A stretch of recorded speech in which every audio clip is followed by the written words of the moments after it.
A worn-out doll that can leave scratches on her body and allegedly took the life of a paranormal investigator. A pearl necklace that tightens around your throat the second you put it on. And an unexpected item that supposedly spoke through a possessed boy, delivering an ominous warning to everyone in the room. A few months ago, there was a lot of talk about the Annabelle doll, even more than usual. But before we get to that, here's a bit of background for the uninitiated. When people talk about Warren's collection, Annabelle always gets singled out, and there's a reason for that. And forget the movie version with the creepy porcelain face. The real Annabelle is just a worn-out Raggedy Ann doll. She was given to a nursing student named Donna in Hartford, Connecticut, and Donna had issues with this doll from the beginning. She'd notice it sitting in different positions than she left it in, popping up in different rooms even. At one point, Donna and her roommate, Angie, actually watched the doll move right in front of them. A medium claimed that the doll was inhabited by the spirit of a little girl named Annabelle, hence the name of course, but that explanation didn't do much to ease their minds. In fact, quite the opposite. Especially when Angie's fiance Lou started having violent nightmares about the doll crawling toward him. Then he woke up one night with 4 deep scratch marks across his body. That's when a priest brought in Ed and Lorraine Warren, who said it wasn't a child trapped in the doll at all. It was something pretending to be one. What was actually residing inside this doll was a lot more sinister, demonic even. So they sealed the doll in a glass case where it famously has sat for years. Even locked up though, Annabelle kept her reputation. People who mocked her reportedly ended up in serious accidents. Fast forward to recently, and the name popped up again after Dan Rivera, a paranormal investigator, died while touring with the doll. Rivera worked with the New England Society of Psychic Research, the group that inherited the Warrens' cases and artifacts after Ed and Lorraine Warren passed away. By all accounts, he took the work seriously and had been involved for years. 2024, he joined their Devils on the Run tour, where Annabelle was taken on the road and displayed at scheduled stops. For people who were into the paranormal, this was a pretty big deal, since the doll is infamous for causing harm to people who touch it. While the tour was passing through Gettysburg, Pennsylvania, Rivera was found dead in his hotel room. He was just 54 years old. At first, almost no details were released, and that gap created a vacuum. People immediately started connecting his death to Annabelle. Didn't help that Gettysburg has, of course, quite the haunted reputation of its own. Eventually, the coroner's report came out. Rivera died of natural causes associated with heart issues. There were no signs of foul play, no unexplained injuries, nothing suspicious medically. Still, some people wonder. A man died suddenly mid-tour while guarding one of the most infamous objects in paranormal history. Of course, even the musical instruments in the Warrens' collection are haunted. There's an infamous piano at the Warrens' Occult Museum. Ed Warren used to say he'd hear it late at night. He'd wake up with a chill down his spine, hearing those soft notes coming from the basement where their collection was. Of course, no one was ever down there though. Every time he went to see what was making the sound, it would stop. And then there'd just be this heavy silence. As for the story of this piano, apparently it originally came from the home of a priest who died, and the Warrens figured the spirit from that home might have followed it to the museum. In terms of when the piano would start playing, it definitely happened more at night, but not exclusively. It wasn't really a schedule. Night or day, the piano could start playing anytime. Ed eventually brought in a priest to bless the museum, and for a while it worked. The piano stopped playing, but that never lasted. Every few months, the notes would start again, at first softly, then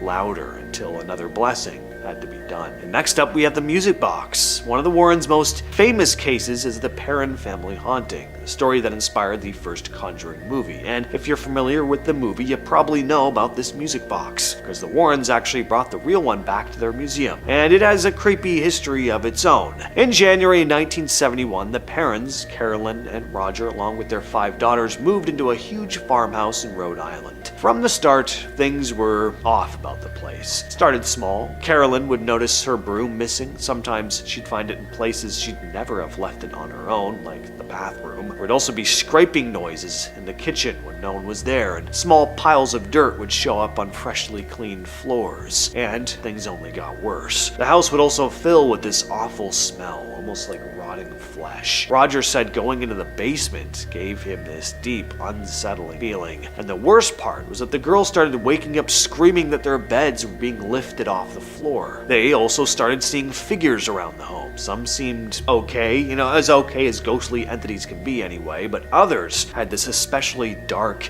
heavy presence about them. When Carolyn looked into the house's history, she found it had been in the same family for 8 generations, and a lot of those people died in really unsettling ways. The most disturbing was that several people hanged themselves in the attic. One spirit that gets mentioned a lot is Bathsheba Sherman, who lived there in the 1800s. She was accused of witchcraft after an infant in her care mysteriously passed away. Andrea Perron, the oldest daughter, said she was tormented by her spirit, who saw herself as the mother of the house and hated Carolyn Perron for moving in and taking that place. Eventually, the Warrens were called in. They tried a seance. Carolyn became possessed, speaking in a different voice and language, levitating in her chair before being thrown across the room. And after that, Roger was like, all right, that's enough. He kicked the Warrens out and told them never to come back. The family ended up staying in that home for almost 10 years. Finally left in 1980, and the activity stopped. One of the creepiest details was how certain objects seemed to draw the activity, like that music box.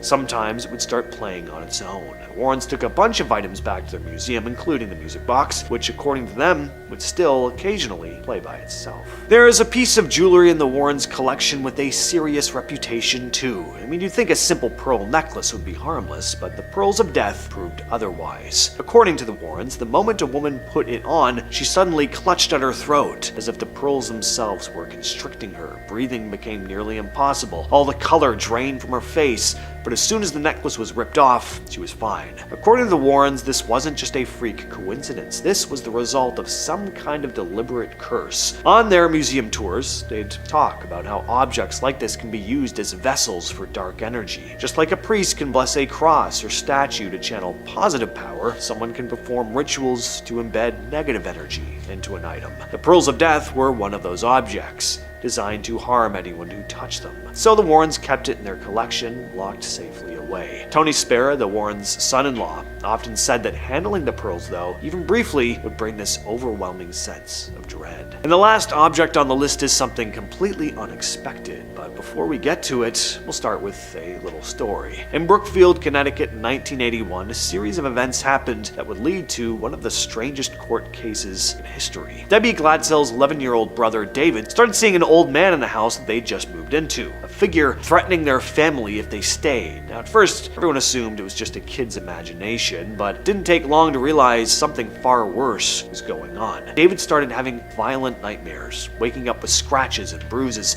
insisting the figure had turned into this demonic entity trying to claim his soul. Debbie and her fiancé, Arn Johnson, tried calling in priests to bless the home, but the entity refused to leave. That's when Ed and Lorraine Warren got involved. The Warrens believed David wasn't just being haunted, that he was possessed, and not just by one spirit, but several. The Warrens carried out multiple exorcisms, and during the process, Johnson repeatedly tried to force the entity out of David and into himself. While this was happening, David reportedly levitated, spoke in strange voices, and even predicted that something terrible was going to happen before the entity finally left him. Months later, that prediction seemed to come true. Johnson was at a party with Debbie, her sister, her cousin, and their landlord, Alan Bono. Bono had had a little too much to drink and started harassing Debbie's cousin. Johnson warned him to back off, but tensions escalated. Witnesses say he growled like an animal before attacking Bono with a blade. Bono died a few hours later. The case went to court, and the Warrens tried to argue demonic possession as part of the defense. Judge Robert Callahan rejected it outright, calling it irrelative and unscientific, and the jury was never allowed to consider it. Johnson was convicted of first-degree manslaughter, sentenced to 10 to 20 years, but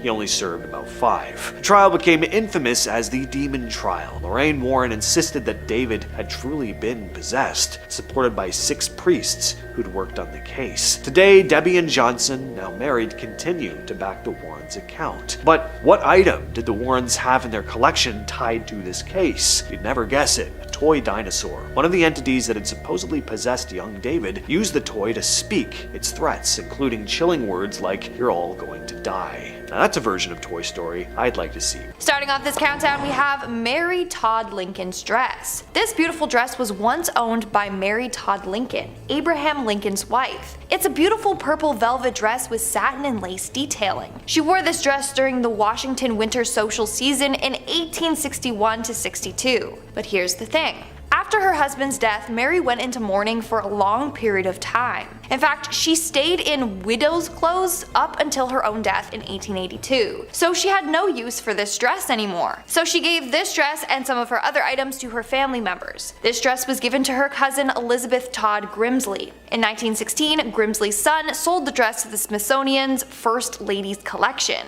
And now, apparently, is haunted by Mary Todd herself. People have heard weeping when they have been near this dress. On a number of occasions, they have actually seen Mary Todd Lincoln's apparition by the dress. Thankfully, she means no harm. But if you think about it, it's quite sad. Even in the afterlife, she's still mourning over the loss of her husband. Hopefully, she can eventually find peace and reunite with him. Moving on to number 4, we have the Smithsonian. One of the most haunted items in the Smithsonian is the museum itself. It is haunted by a number of ghosts. As a result, they actually offer ghost tours on location for people interested in the paranormal. On a number of occasions, workers have seen past Smithsonian scientists who would work on the collections there. But the most active ghost is that of the Smithsonian's first curator and second secretary, Spencer Fullerton Bard. Almost all of the night guards at the Smithsonian have seen his ghost wandering the halls. They see him gliding through the halls, people try to talk to him, and then he disappears into thin air. Then you have the ghost of Secretary Joseph Henry that also likes to show his face around town. According to the night guards, they said, and I quote, "Henry is often seen fully clothed in the garments he wore in life, walking through the exhibits before returning to his post. His post being the statue the museum has in place for him." Dude, what in the night of the museum is this? Seriously. Then you have the countless unidentified entities that also haunt the halls. These are just like black shadowy figures people have seen in passing.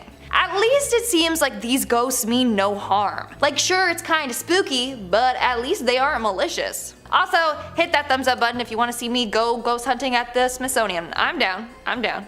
In our third spot today, we have the ancient Egyptian treasures. Rumor has it that a number of treasures or artifacts from ancient Egypt are cursed. I mean, you all know about King Tut's curse. Well, there are a couple of items in the Smithsonian from ancient Egypt that are definitely haunted. For starters, we have the scarab. This scarab is believed to be from King Tut's tomb. For starters, it is believed that bad luck will fall on anyone who handles King Tut's body or other artifacts in his tomb. Everything in there is believed to be cursed by King Tut himself. I'm sure you've heard of the story of Howard Carter and his team that excavated the tomb. After doing so, several of the people involved died suddenly and mysteriously, so it's believed that this scarab is cursed along with the other items there. And then we have the mummified cat head.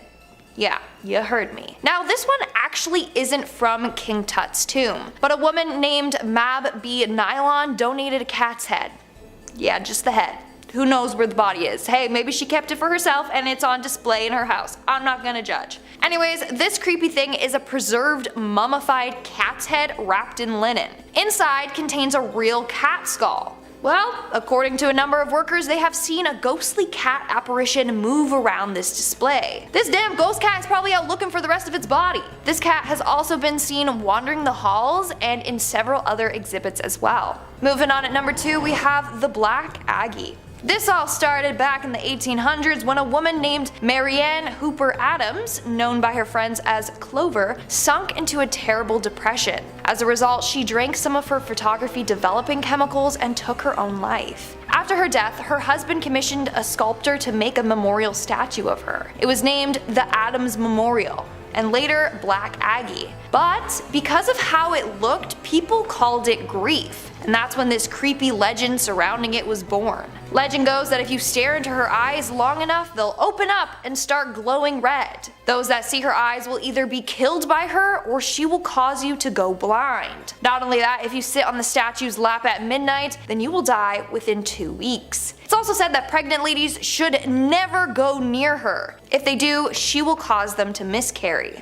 Of course, this is just a creepy legend, right? Well, supposedly there's real life stories of this haunted statue taking people's lives. One man put a cigarette out on the statue's hand and he was later found dead with a gunshot wound to the head. Another man was found dead at the foot of the statue and no one knows his cause of death. Now, you may be wondering how the statue got to the Smithsonian. Well, because of the legend, a lot of people were breaking into the cemetery at night to visit it, and it was often vandalized. So the family donated it to the museum where it remains to this day. And in our number 1 spot today, we have the Hope Diamond. This is a very beautiful diamond from India, but here's the thing. It was stolen from India, and then a curse was placed on it. Back in 1792, the Hope Diamond was part of a Hindu statue. It was one of the idol's eyes. And then somebody went in and took the 115-carat diamond out. Upon discovering that the diamond was stolen, priests put a curse on it. The curse was said to affect anyone that put their greedy little paws on it, which turned out to be a lot of people over the years. And guess what? Bad luck befell to every single one of its owners. It's said that the man who stole the diamond shortly came down with a raging fever and died shortly after. Legend continues on saying that his body was ravaged by wolves. Continuing on, King Louis XIV bought the stone and had it recut in 1673. He died of gangrene, and all his legitimate kids died early on in life. Then we have Marie Antoinette. Apparently she wore it as well.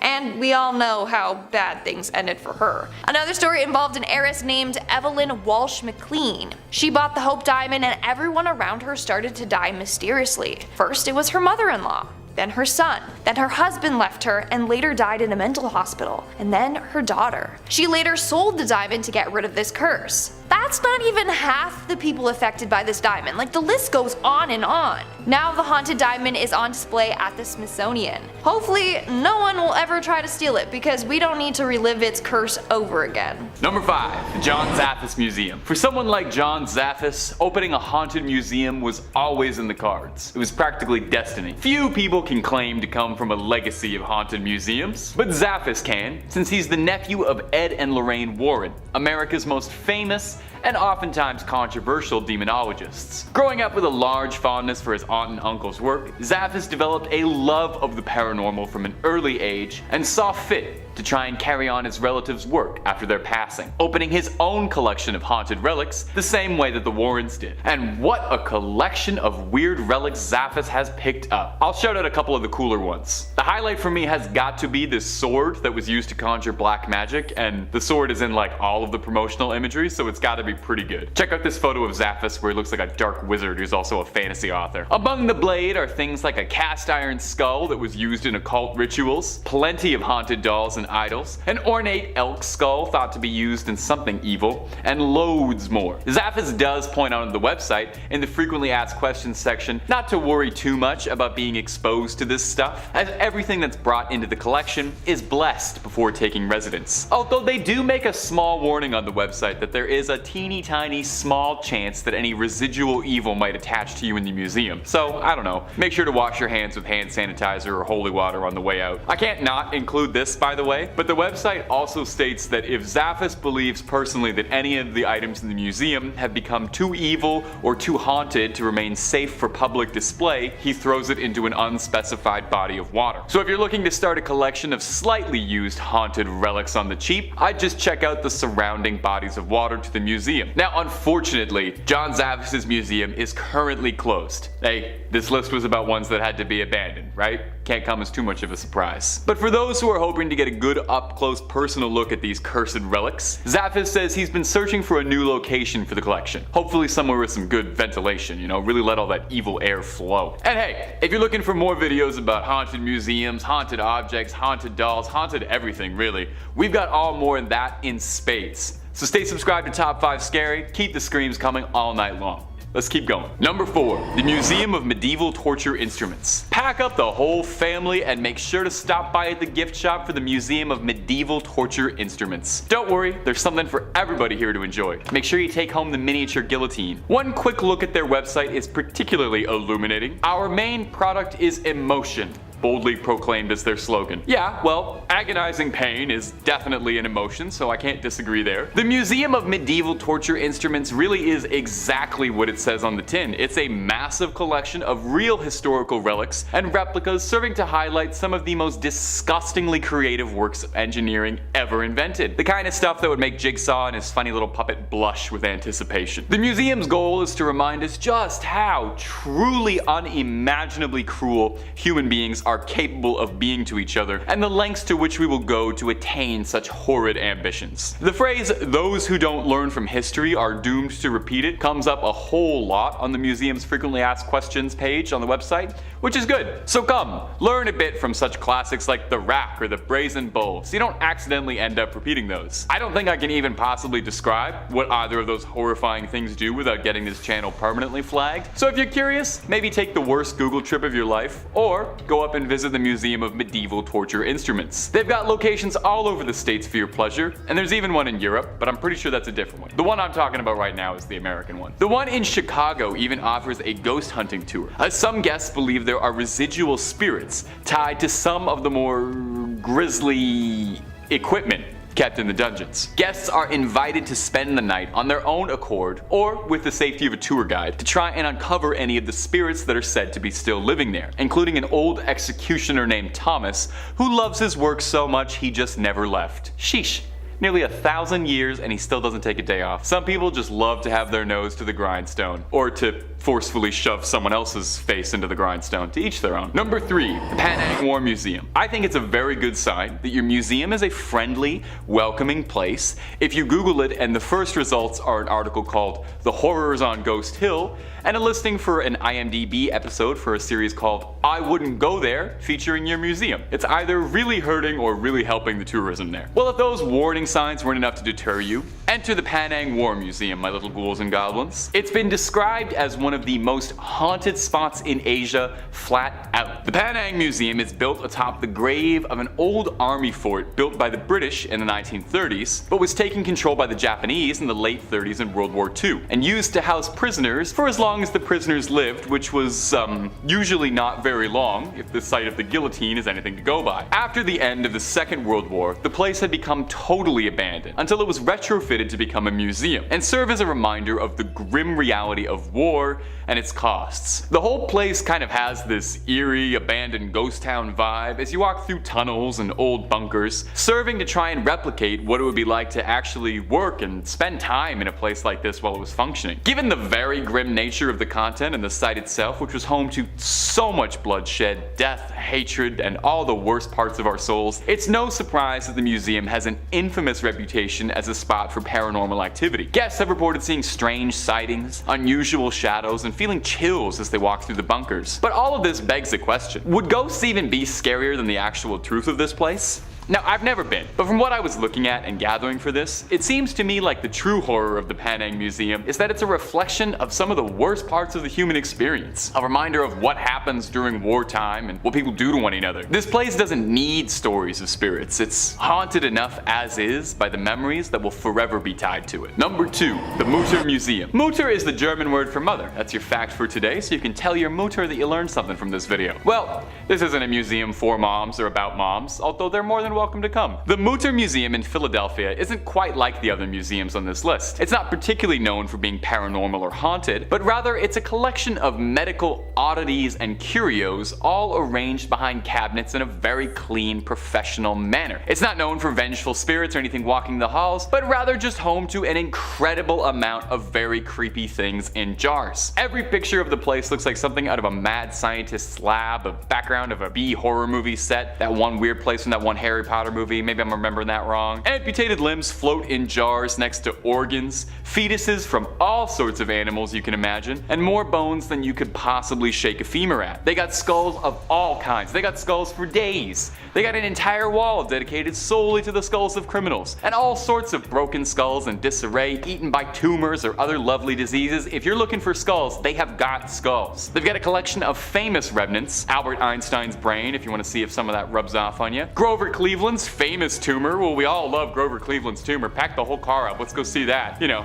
fun stuff. Now, guests who visit the Mutter Museum do pretty frequently complain of feeling dizzy and uneasy while wandering through the collection, but whether or not that's because of some poltergeist or spiritual influence, or because you're wandering through a 6,000 square foot room looking at hundreds of brains, bones, and disembodied organs in jars, is up for some debate. I know just reading about this thing already makes me feel kind of squeamish, makes my stomach feel all churny. I wonder if they have a little cafe in this one, like most museums have. You think anybody's eating there? And number 1, the Museum of Death. The Museum of Death. Well, I wonder what sort of topics they enjoy covering at the Museum of Death. I bet they have an absolutely illuminating look at pre-Raphaelite art of the late 19th to early 20th centuries. They don't?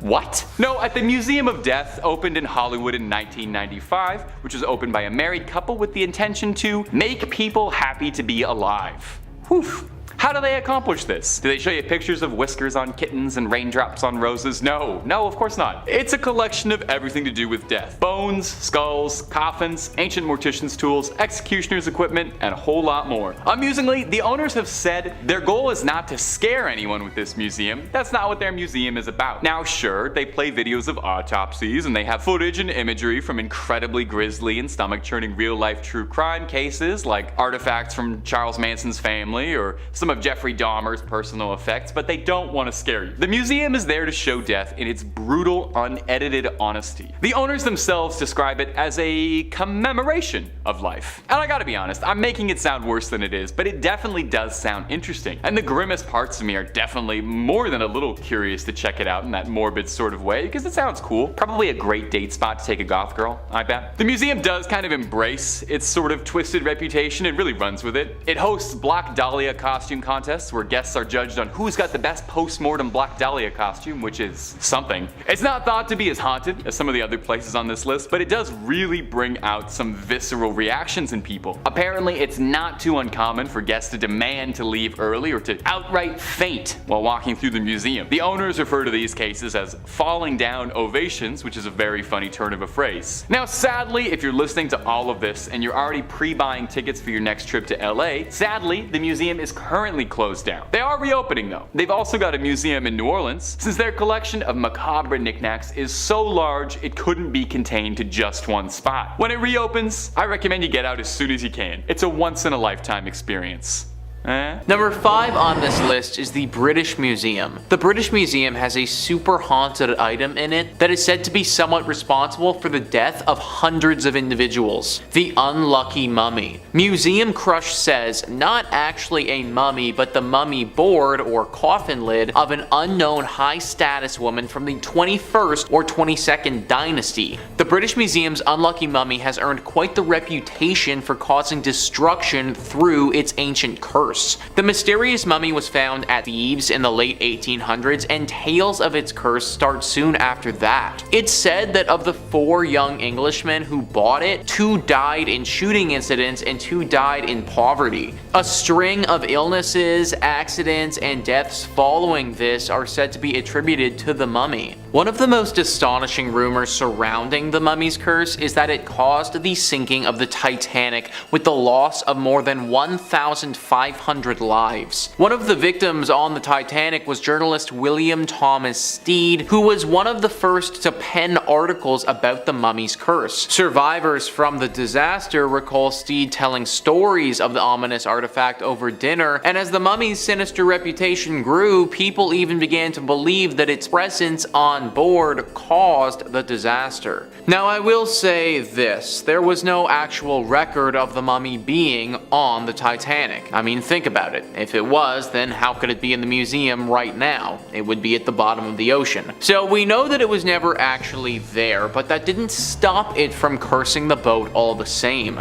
It's believed that Stead carried this curse onto the ship, and that the telling of these stories are what ultimately cursed the ship to begin with. Almost as if bringing up the mummy multiple times in a row unleashed its power. For my sake, I really hope that this isn't the case though. Pretty sure I've talked about about this mummy a few times before on this channel, and if this is like a Beetlejuice thing, like say it so many times and then it happens, then I could be in for some trouble. Number 4 on this list is the Royal Museum's Greenwich. So apparently the Queen's house in the museum actually has a cursed piece of architecture built into it. Museum Crush says, rather a large object, the tulip staircase of the Queen's House of Royal Museum's Greenwich lays claim to being the first geometric self-supporting spiral stair in Britain and is rightly regarded as one of the great features of the former royal residence. But it is also the location of the Rev. R.W. Hardy's famous ghost photograph. The retired Canadian vicar and his wife visited the house in 1966 and, like many people before and since, happily snapped away at the elegant spiral of stairs. But it wasn't until they returned to British Columbia and developed their films that they noticed a scarily cloaked spectral figure climbing the stairs. Subsequent investigations into both stairs and photograph have thrown no further light on the unearthly mystery, although as recently as 2002 a member of staff reported seeing a ghostly figure cross a balcony of the stairway before disappearing in time-honored ghostly fashion through a wall. I guess you could argue the staircase isn't necessarily an item, but who cares? The museum is still as haunted as ever, and maybe even more so. At least with other museums that have haunted or cursed items, the curse just pertains to that object, and usually if you don't touch the object or interact with it, you should be fine. Just walking around this place, and especially going up or down the stairs, carries a pretty heavy risk to it. Be very careful around the stairs at the Queen's house if you ever end up going. Number 3 on this list is the Thirsk Museum. Located in Yorkshire Museum, this tiny little quaint museum is the last place you would expect to see something haunted. Enter in the Busby stoop chair. Museum Crush says, Yorkshire drunk, criminal, and coin counterfeiter Thomas Busby murdered his father-in-law and fellow counterfeiter Daniel Aughty in 1702. Busby was arrested at the local inn and sentenced to death by hanging. According to legend, he laid a curse on his favorite chair at the inn, saying death would come soon to anyone who dared sit in his seat. After his execution, his remains were hung in a gibbet from a stoop at Sand Hutton Crossroads, now the location of the Busby Stoop Inn. The inn and surrounding area were said to be haunted by Busby's ghost, but one chair there in particular had developed a rather sinister reputation following a string of tragic accidents. Second World War airmen who sat in the chair were said to never return from their missions, and the chair also linked to several road accidents and fatal illnesses. In 1978, the inn's landlord removed the chair to Thirsk Museum just a few miles down the road. The chair is now suspended high above the ground at the museum to ensure that no unassuming soul can ever fall foul of its curse again. It's been hung there, unmoved, for 40 years. I've looked into this chair further, and for a while there, it really was that if you sat in this thing, you were going to die. It wasn't going to happen in a year from now or something like that either. Like,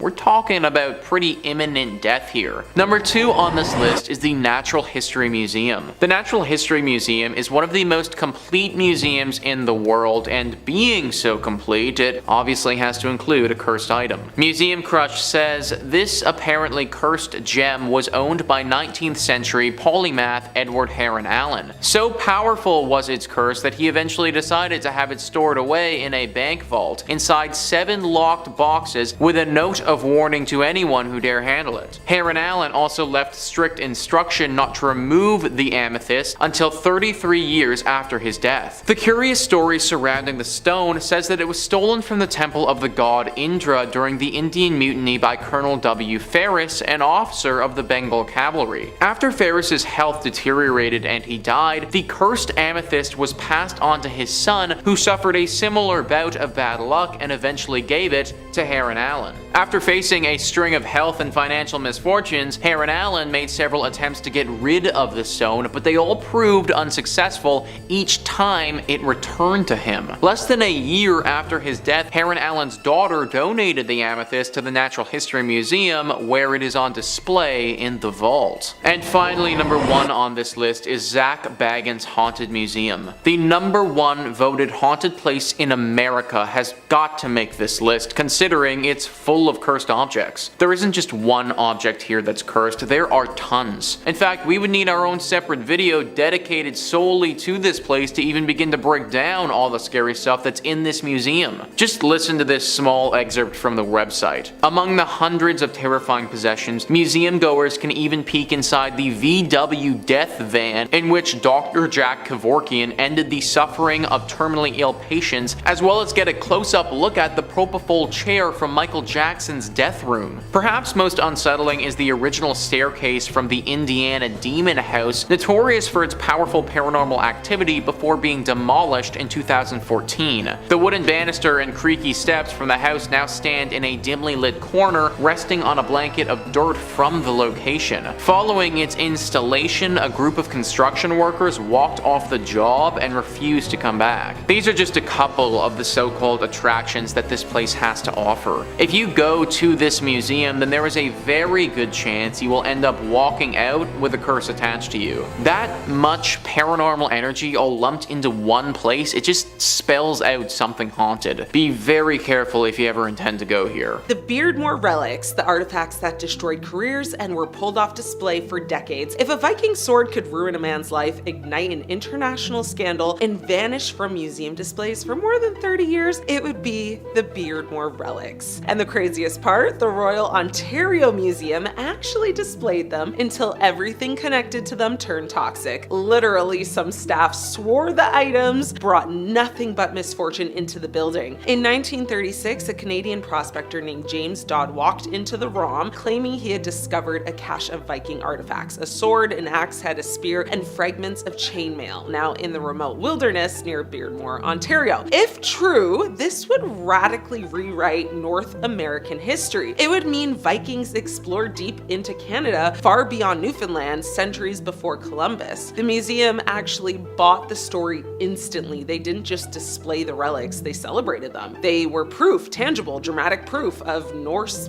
presence in the Canadian interior. Now, problems began immediately. Museum staff reported bizarre accidents around the display. The glass case broke multiple times with no impact. Equipment malfunctioned whenever the relics were being moved. A researcher even claimed the sword fell off its mounts overnight despite being bolted in. Internal memos described the collection as troublesome and persistently unsettling, but the real disaster came in 1956. A witness came forward. He said Dodd had lied. The relics weren't unearthed in the wilderness. He had bought them from a Norwegian immigrant years earlier. The entire discovery was a hoax. Suddenly, the ROM wasn't dealing with mysterious accidents, they were dealing with humiliation. Major newspaper headlines mocked the museum, careers were destroyed, director Charles Curley's reputation was shredded beyond repair, and then the museum did something it had never done before. They pulled the artifacts off display and locked them away. For decades, the ROM refused to let them be public again, not for research, not for exhibition, and definitely not for education. They refused because the artifacts had become cursed in a different way. Not supernaturally, but historically. They were a symbol of deception,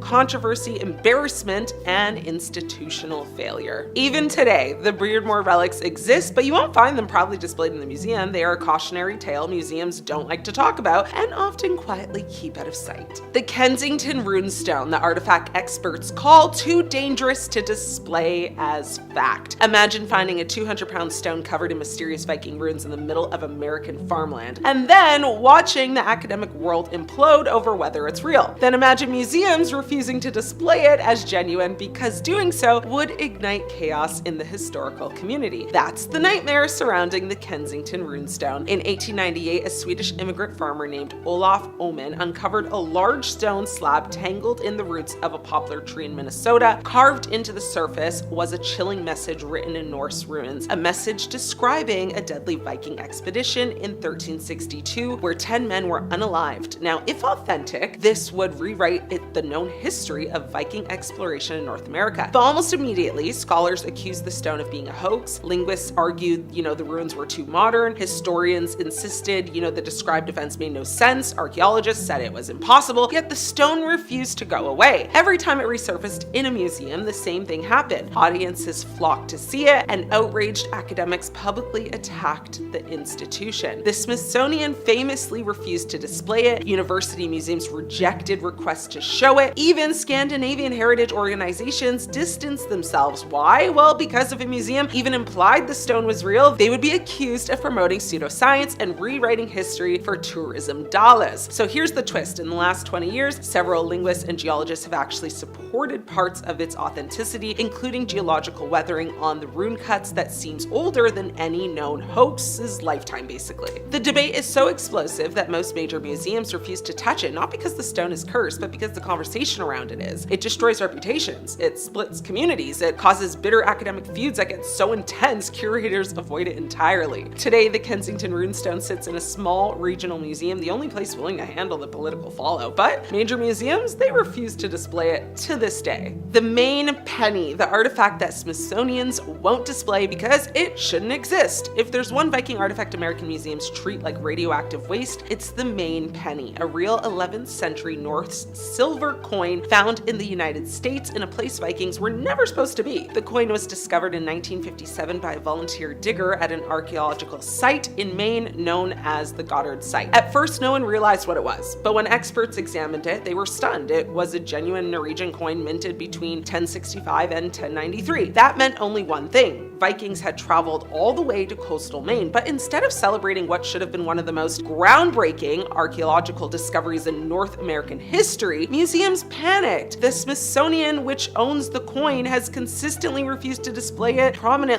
For decades it was hidden in storage and only shown by special request. Even now, it is rarely displayed, and when it is, curators attach heavy disclaimers. Why? Well, because the Maine penny terrifies the academic establishment. If real, it means Vikings had trade routes, travel networks, or direct contact with indigenous groups spanning far beyond the documented settlement at Lance aux Meadows. It suggests layers of history that standard narrative simply does not account for, and that's where the curse begins. Anyone who publicly supports the coin's authenticity is mocked, attacked, or written off as fringe. Museums know this. Exhibiting the coin invites controversy, demands for curriculum changes, and vicious public debates. Multiple archaeologists who publicly backed the coin reported losing grants, facing institutional pushback, or being labeled unreliable. So museums chose the safest option, which is just keep the coin at a site, because the Maine penny doesn't just challenge history, it challenges the power structures that decide which history actually counts. The Oseberg ship burial, the Viking artifact so sacred, some museums refuse to display the originals. Now, the Oseberg ship is one of the most breathtaking Viking discoveries ever made, but what most people don't know is that many of the artifacts found inside were considered so spiritually charged, so culturally sensitive, and in some cases so potentially cursed that Norway spent decades refusing to display them. And the reason is haunting. The burial belonged to two high-status women, possibly priestesses, sorceresses, or valor, women believed in Viking culture to hold supernatural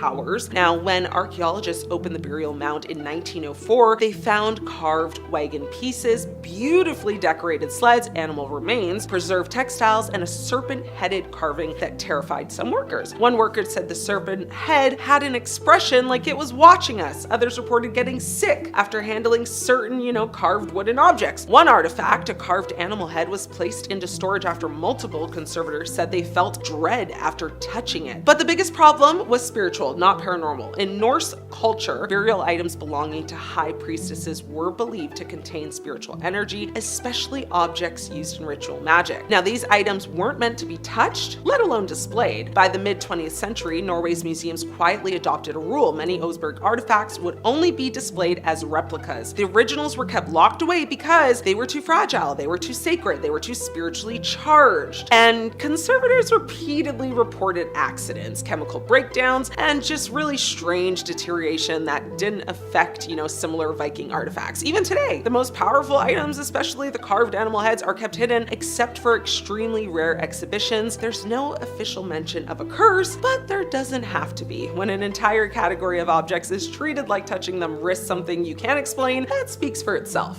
The Lewis Chessmen, the haunted Viking chess set museums locked away. If you think a chess set can't be haunted, you've never heard the stories whispered about the Lewis Chessmen, one of the most iconic Viking era artifacts ever discovered. Carved from walrus ivory and dating back to the 12th century, these eerie little figures were found buried on the Isle of Lewis in Scotland in 1831. But the discovery wasn't peaceful. The man who found them reportedly had nightmares for weeks. Local folklore says, the pieces moved in the night night and brought bad luck to whoever kept them for too long. When the artifacts were acquired by British museums, strange stories didn't stop. A museum archive record mentions staff hearing, clattering inside locked display cases. Another described the knights carved with bulging eyes and biting their shields as disturbing to work with. And the British Museum displayed most of the pieces, but here's the part most people don't know. Several of the pieces were originally kept hidden because curators thought the public would be unsettled by them. Even stranger, for over a century, a smaller group of the chessmen were kept out of sight entirely by the National Museum of Scotland due to ongoing debates about their ownership, their origins, and the persistent folklore attached to them. One former curator claimed he refused to work late in the storage room that held the chessmen because he heard noises like something tapping inside the drawer. Were the pieces cursed, haunted, or just unsettlingly lifelike? Whatever the truth is, museums kept portions of the set locked away for a long time, and even today, some of the most notorious pieces are not always on public display, which only makes them more mysterious and more legendary. First up, the Dybbuk box. Paranormal investigator Zack opened his very own haunted museum in Las Vegas in 2017, which is home to a number of items that supposedly have. One thing that's housed there is the Dybbuk box, a wine box that is said to be so haunted by a Dybbuk, which is an evil spirit who is supposedly able to possess people. In fact, the box served as the inspiration for the 2012 movie The Possession. Now, the item came to fame when it was listed on eBay along with a creepy story about its past and was eventually donated to Bagans for his museum. Side note, kind of, well, Post Malone? Well, apparently he has actually been cursed by the Dybbuk box. He was at the museum when Bagans decided to take the plexiglass cover from around the box and actually touch it for the very first time. While he was touching the box itself, Post Malone actually grabbed his shoulder, enough apparently to transfer the curse. Now, in the months that followed, Post Malone experienced one, his private plane was forced to make an emergency landing after its tires blew off. Two, 3 armed robbers targeted a home in San Fernando Valley that they actually believed to be his.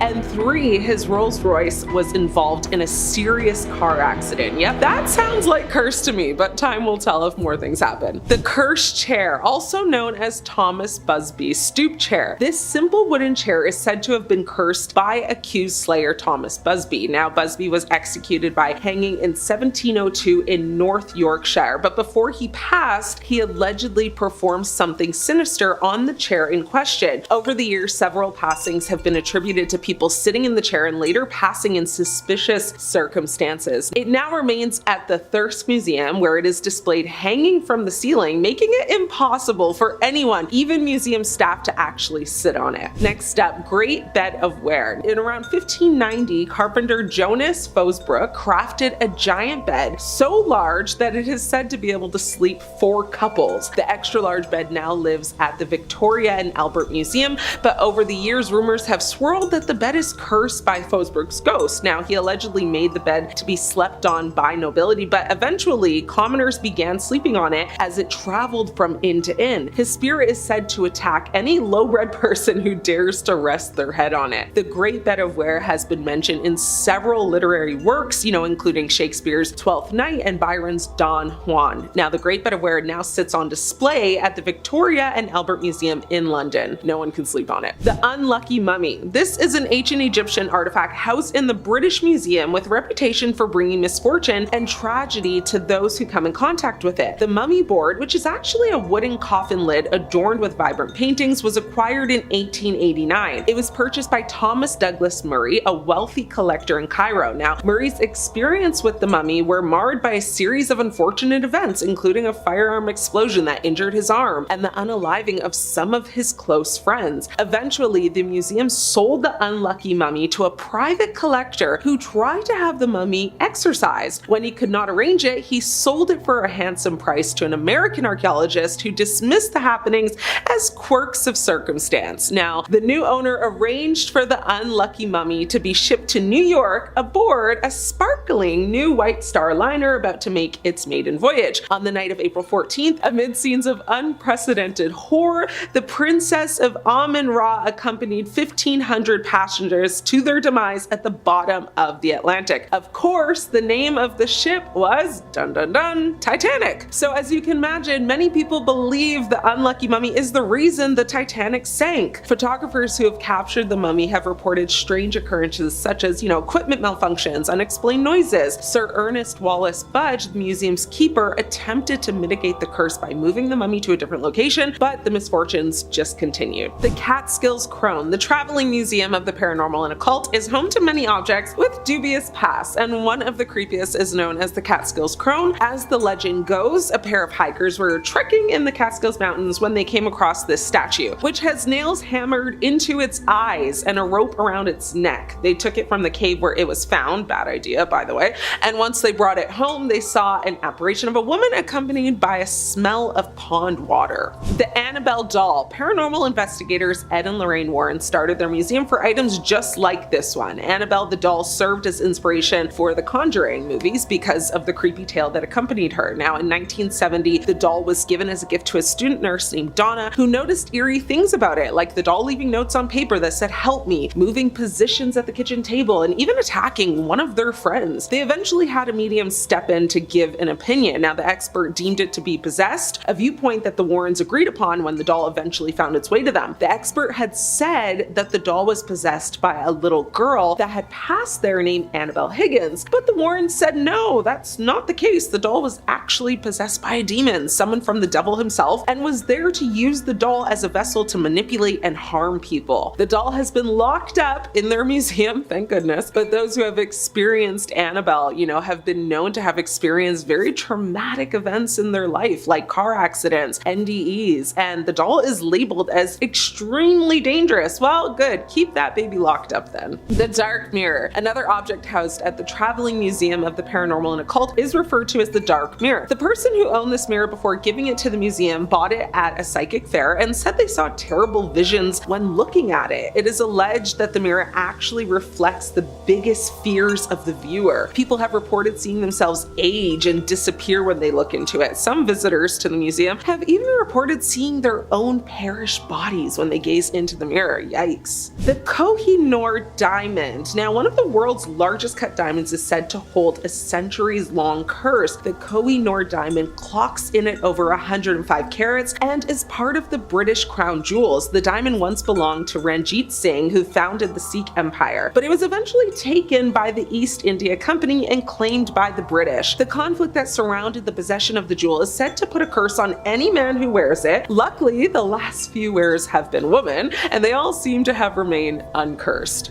Robert the doll. This doll, apparently even scarier than Annabelle, is a haunted doll that is currently on display at the Fort East Martello Museum in Key West, Florida. According to legend, Robert was once owned by a young boy named Robert Eugene Otto, who received the doll as a gift from a Bahamian servant in the early 1900s. Now, the servant was allegedly skilled in voodoo, and it is believed that she placed a curse on the doll. Robert was terrified of this doll, claiming that it would come to life and cause, havoc. He named the doll after himself, which is a weird flex if you're super scared of it, but okay. And he treated it as his companion. Again, weird considering how scared you are of it. Anyway, the doll's behavior became increasingly malevolent. Visitors at the museum, when they go to see Robert, have claimed that they actually see his eyes move or his expression change and just have a feeling of an intense chill go over them. Iceman, also known as Otzi, this mummy currently resides at the South Tyrol Museum of Archaeology in Bolzano, Italy. Though this mummy was discovered in the 90s, it's said to be the body of a man who lived around 3345 BCE. Now, Iceman is the oldest known mummy from Europe, and since he was found, he has been rumored to hold a terrible curse. This is because several people with links to the mummy have passed in very tragic accidents. Forensic expert Rainer Henn was on his way to give a lecture about Iceman when he was actually unalived in a car crash. Now, Kurt Fritz, a mountaineer who directed scientists to the body, was also unalived in an avalanche, while the rest of his party survived. The Goddess of Demise statue. Now, the Royal Scottish Museum is home to an ancient relic that you do not want in your possession, also known as Woman from Lem, the Goddess of Demise statue, seems, to curse every family that basically owns it. The statue was discovered in Cyprus in 1878 and dates from around 3500 BC. The 7 members of the first family who owned it reportedly all passed within just 6 years of acquiring it, and similar fates met the family that followed. Now, historians lost track of the artifact for a long time, but the third owners eventually donated it to the museum before they all perished as well. The Hope Diamond. The Hope Diamond is probably the world's most well-known jewel. It is also totally cursed. Since 1958, 1968, it has called the National Museum of Natural History home and hasn't managed to befall anyone with a tragic fate. But before that, many of its owners seemed to perish in odd and very mysterious ways. Several of the people who were in possession of the diamond passed by self-inflicted harm, and several were assassinated. One was even torn to pieces by wild dogs, while another was torn to pieces by a French mob. Let's just say I'm happy that no single person is now considered the owner, because they would definitely be doomed. Which museum are you interested in visiting? Have you been in close contact with any of these cursed items? Let me know. Thanks for watching. I'm your host Ashley, and until next time, stay scared. These disturbing stories from Ohio will prove that America is haunted, starting with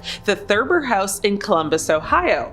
James Thurber lived in the house from 1913 to 1917, and during his time there, he suffered from various health issues, including a detached retina, which left him almost blind. In 1915, Thurber's brother, William, passed away in the house due to complications from a burst appendix. Currently, the Thurber House is a museum dedicated to the American author and cartoonist who lived there and even experienced ghostly encounters of his own. But centuries ago, the property was built on traces of the Ohio Lunatic Asylum, specifically near the State of Ohio Asylum for the Insane Cemetery.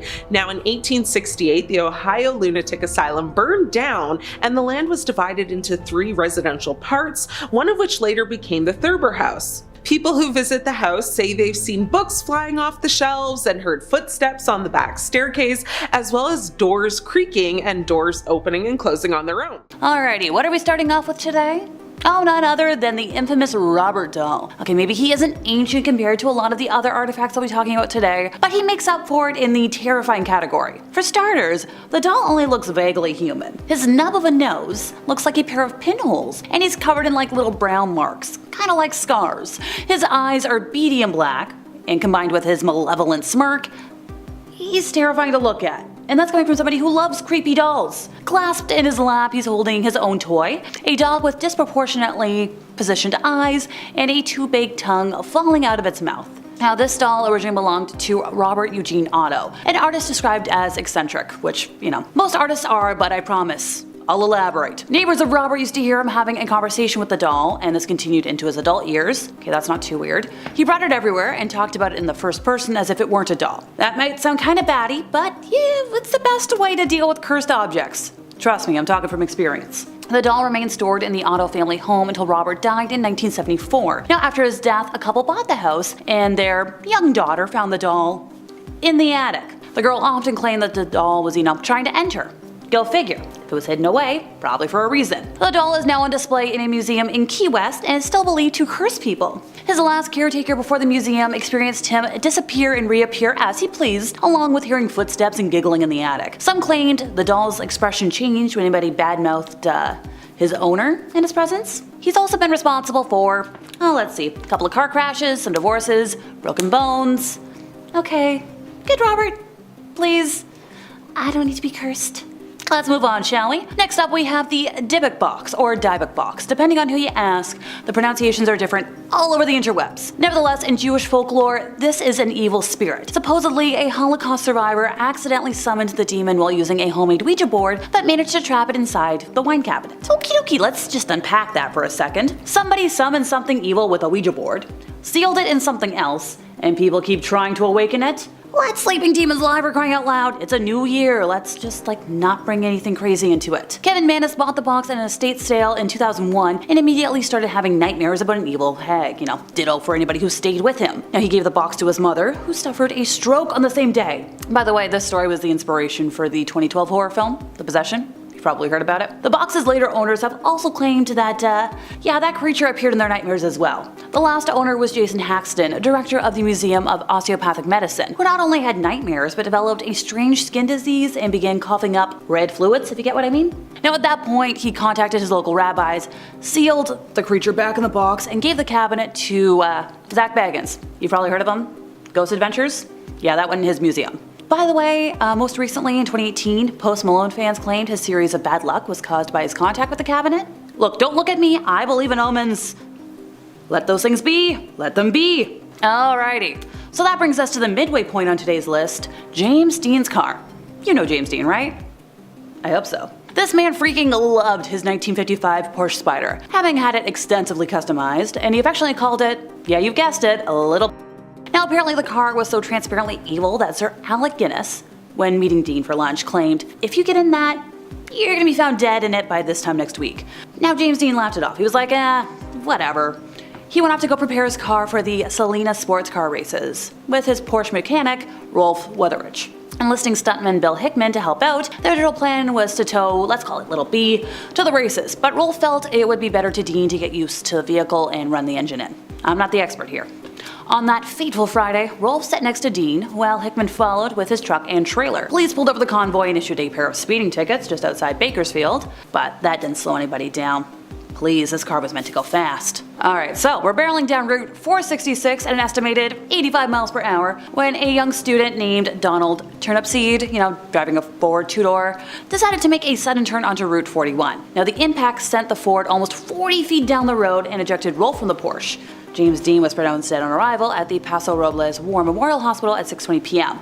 But of course, it wouldn't be a curse if it stopped there.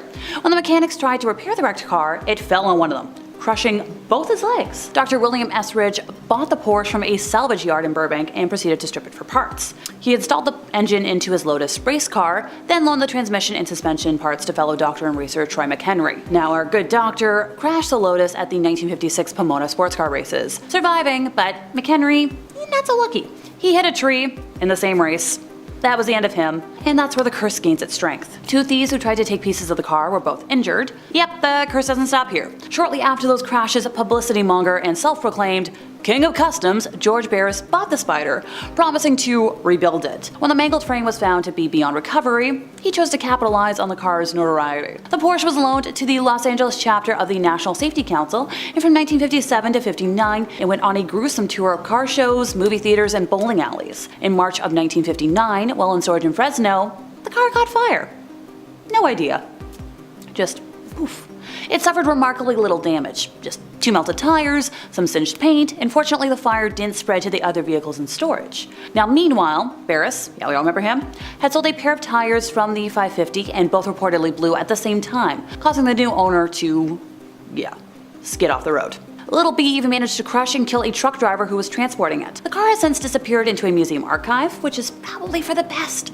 I'm nervous enough around regular cars, but the thought of this cursed monstrosity is making me extra jittery. Or that's maybe from the monster I had earlier. But still, as somebody who drives on the 401 on a regular basis, no thank you. Next up folks, we've got the unlucky mummy. Granted, I don't think I've ever met a lucky mummy, but make of that what you will. So even though technically speaking, an iceberg and poor building plans caused the end of the Titanic, what if there were supernatural forces at play that pushed the fate of the ship along? Enter, you guessed it, the unlucky mummy.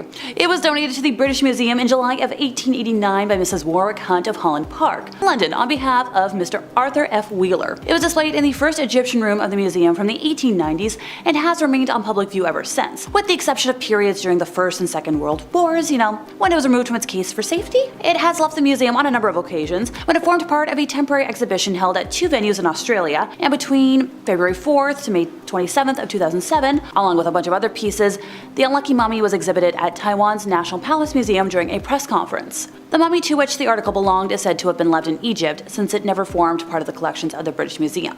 The mummy board is currently displayed in room 62. The name unlucky mummy is misleading as the artifact isn't really a mummy at all. I promise I'm getting to it, but it's a painted wooden mummy board.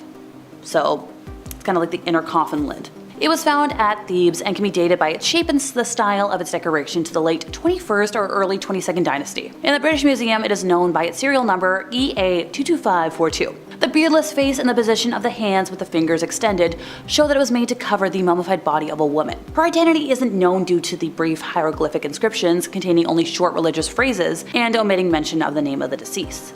The high quality of the lid indicates that the owner was a person of high rank. It was unusual for such ladies to participate in the musical accompaniments to the rituals in the temple of Amun-Ra. Hence, early British Museum publications described the owner of 22542 as a priestess of Amun-Ra. E. Wallace Budge, keeper of Egyptian and Assyrian antiquities from 1894 to 1924, also suggested that she might have been of royal descent. But we're not quite sure. I'm not a history expert, folks, for a lot of reasons. And finally, we have the one chair you might not want to sit in. Or don't take my advice and see for yourself. Popularly known as Busby's stoop chair, this wooden furniture is cursed by the spirit of Thomas Busby, who was known to ruthlessly, kill people. Thomas was arrested, tried, and condemned to death after he killed his father-in-law, Daniel Oddie, in 1702. Oddie and Busby were running a coin counterfeiting business, as well as other criminal enterprises, and they argued about the business, which ended with me ending you, you know. Before getting hanged for his crimes, he requested to have a meal in his favorite local pub. And upon finishing his meal, he stood and said, "May sudden death come to anyone who dares sit on my chair." And ever since then, 63 people who dared to sit on the chair met untimely and terrifying deaths. I'm sorry, someone out there waited until the death toll got to 63 before deciding, maybe there's something wrong. I feel like I would have noticed the common Lincoln deaths by, I don't know, 20 weird deaths or so, at least. Specifically, locals claim that during the Second World War, Canadian airmen from the nearby base at Skipton-on-Swale went to the pub, and those who sat in the chair never returned from missions over mainland Europe. As recent as the 1970s, some fatal accidents were linked with the chair. Busby was, ended at Sand Hutton Crossroads, beside an inn, which later had its name changed to the Busby Stoop Inn. The site of the execution, opposite the pub on the A61 and A167 crossroads, which are apparently now a roundabout, was said to be haunted by his ghost. Later, the owner of the pub donated the chair to the Thirsk Museum in the United Kingdom, and it's still there, but it's hung up above the ground to prevent any further deaths. Granted, it's only about 1.5 meters above the ground, which I don't think that's high enough. Stupid people will still find a way. May I recommend a healthy 3 feet, or put it in a box, or even better, put it away forever. Number 5, my precious. The Vine Ring, or Ring of Sylvanus, is a gold ring dating probably from the 4th century AD, discovered in a plowed field near Silchester in Hampshire, England in 1785. This happens to be the site of many archaeological discoveries, but nothing else seems to be super newsworthy. It is unknown how the ring came to be located at the Vine, but it is presumed that the farmer who found the ring sold it to the family, who were known to have an interest in history and antiquities. In 1888, the owner of the property, Shalloner Shute, wrote about the ring in the history of the house. The ring of Sylvanus or Sylvanus, let me know in the comments which pronunciation is right, is larger than most rings, being 1 inch in diameter and weighing 12 grams. The band of the ring has 10 facets and is set with a square bezel engraved with an image of the goddess Venus. To one side are the letters VE and to the other side NVS in mirror writing. The band is inscribed with the words Siniciane vivas in de. I tried. In 1929, the archaeologist Sir Mortimer Wheeler was excavating the Lydney site and made a connection between the ring, bearing the name of Sinicianus, and the cursed stone bearing the same name. Wheeler called upon J.R.R. Tolkien, as professor of Anglo-Saxon at Oxford University, to investigate the etymology of the name Nodens referred to in the curse. So remember Lord of the Rings? Well, this is the ring that inspired it. Sylvanus loses his gold ring at Lydney as Gollum lost his under the Misty Mountains. Sylvanus believes his ring has been stolen by someone whose name he knows, Sinicianus, just as Gollum thinks his ring has been stolen by Bilbo Bagans. Sylvanus curses by naming the person he suspects, and similarly, when Gollum works out that Bilbo has found and kept his ring, he cries out in rage, "Thief, thief, thief! Bagans, we hates it, we hates it, we hates it forever." That's also just me when I wake up in the morning. Both Gollum and Sylvanus know the identity of the persons they regard as thieves who have stolen their gold rings, and both declare these names with maledictions. Roman tablets were found to contain references to the artifact, informing the god Nodens that the ring had been stolen. In the tablet, the former owner of the ring proclaims that whoever has taken the ring shall find themselves in bad health until it's given back to its owner. As it was written, for the god Nodens, Sylvanus has lost a ring and has donated 1/2 of its worth to Nodens. Among those named Sinicianus, permit no good health until it is returned to the temple of Nodens. So Nodens is a cognate of the Old Irish Nuada Argitlem, first king of Tuatha de Danann, who was disqualified from ruling Ireland because he lost his hand in battle. Nodens has also been associated with the Fisher King of Arthurian legends, the Norse god Njord of the Vanir, who is the god of wine, fishing, sailing, and fertile land along the seacoast, and the Roman god Mars. By all accounts, Nodens could be a rascally deity and well inclined to help with a curse, I thought, maybe put that thing back where it came from. Or so help me? Currently it's in a museum somewhere, but thankfully not on display, and the exact location is also unknown, which that's a win in my book. Number 4, a copy of Crying Boy. So when Bob Smith was a young person in the 70s, he became fascinated by a painting in his grandmother's house. It was a cheap print of a well-known piece and was hung on the living room wall. The photo depicted a boy who was similar age to Bob and for some reason looked sad and downcast, with tears brimming from his troubled eyes. A few years after the painting went up on the wall, there was a devastating kitchen fire in the house, and while the kitchen was destroyed, the rest of the house was undamaged. Now, the painting was eventually sold in a garage sale to Ed Warren. You know that name. I know you know that name. For years, it puzzled Bob why his grandmother got rid of the painting until he read a series of articles about a cursed painting, which was, yep, The Crying Boy. So The Crying Boy was one in a series of paintings by artist Giovanni Bregolin that was completed in the 1950s. In total, Giovanni painted over 60 paintings, and up until the early 80s, prints and reprints of his images continued to be mass-produced. In 1985, the most popular tabloid newspaper in the United Kingdom printed a story that caused panic and ended the popularity of his work. The Sun published an article entitled Blazing Curse of the Crying Boy, describing the terrible experience of May and Ron Hall after their home was destroyed by fire. The cause of the fire, much like Bob's grandma's, was a greasy pan that overheated and burst into flames and spread rapidly and destroyed everything on the ground floor. Only one item remained intact: prints of the Crying Boy on their living room wall. Distraught at their loss, the devastated couple made the bizarre claim that the painting was cursed, and it, not the pan, was the cause of the fire. Now, this tale probably would have disappeared into the archives of strange and mysterious stories, except for one teeny tiny thing. A firefighter claimed that he had attended at least 15 house fires where everything was destroyed except for prints of the Crying Boy, which would remain completely intact. Before long, the story gathered momentum, and a rash of fires all over the world were blamed on the cursed boy. When the Sun reported that even rational firefighters refused to have a copy of the Crying Boy in their homes, the reputation of the painting was damned forever. In all these cases, and many more that were reported, the paintings of the Crying Boy remained unharmed. Now, most copies were burned in a massive bonfire held by the Sun newspaper and led by professional firefighters, but to this day, a few copies still exist, and I'm just gonna steer clear of those places. Now, I haven't heard of any of them being officially on display, which, great relief. Number 3, a vase you'll want to break. So for centuries, a common wedding gift given to brides of royalty and wealth were intricate and expensive vases. Back in the 12th century, the Duchess Eleanor of Aquitaine gifted her husband-to-be, King Louis VIII, a raw crystal vase. So, it wasn't unusual when a woman in the 15th century received a vase as a wedding gift, but it was just kind of silver and plain looking. There was no intricate markings, no lavish decorations, and it didn't really appear to be expensive, but this particular vase contained a curse that would continue to take lives for the next 5 centuries. Not much is known about the woman who originally received the vase way back when, other than her wedding took place in a northern village close to Napoli, Italy. The stories say she didn't know who gifted her the 4-pound silver vase, but took it to her room for safekeeping, just to be on the safe side. And when the wedding was about to start, she was nowhere to be found. Her husband-to-be searched for her and found her in her room, lying on the ground, clutching the vase with a fierce grip before passing away just moments later. After her funeral, the Bassano vase was given to one of her family members for safekeeping, but within days they were also dead. At the time, no one thought the vase was the cause, and it was given to another family member to hold. Anyone want to guess what happened next? Yeah, you guessed it. Days later, they were dead as well.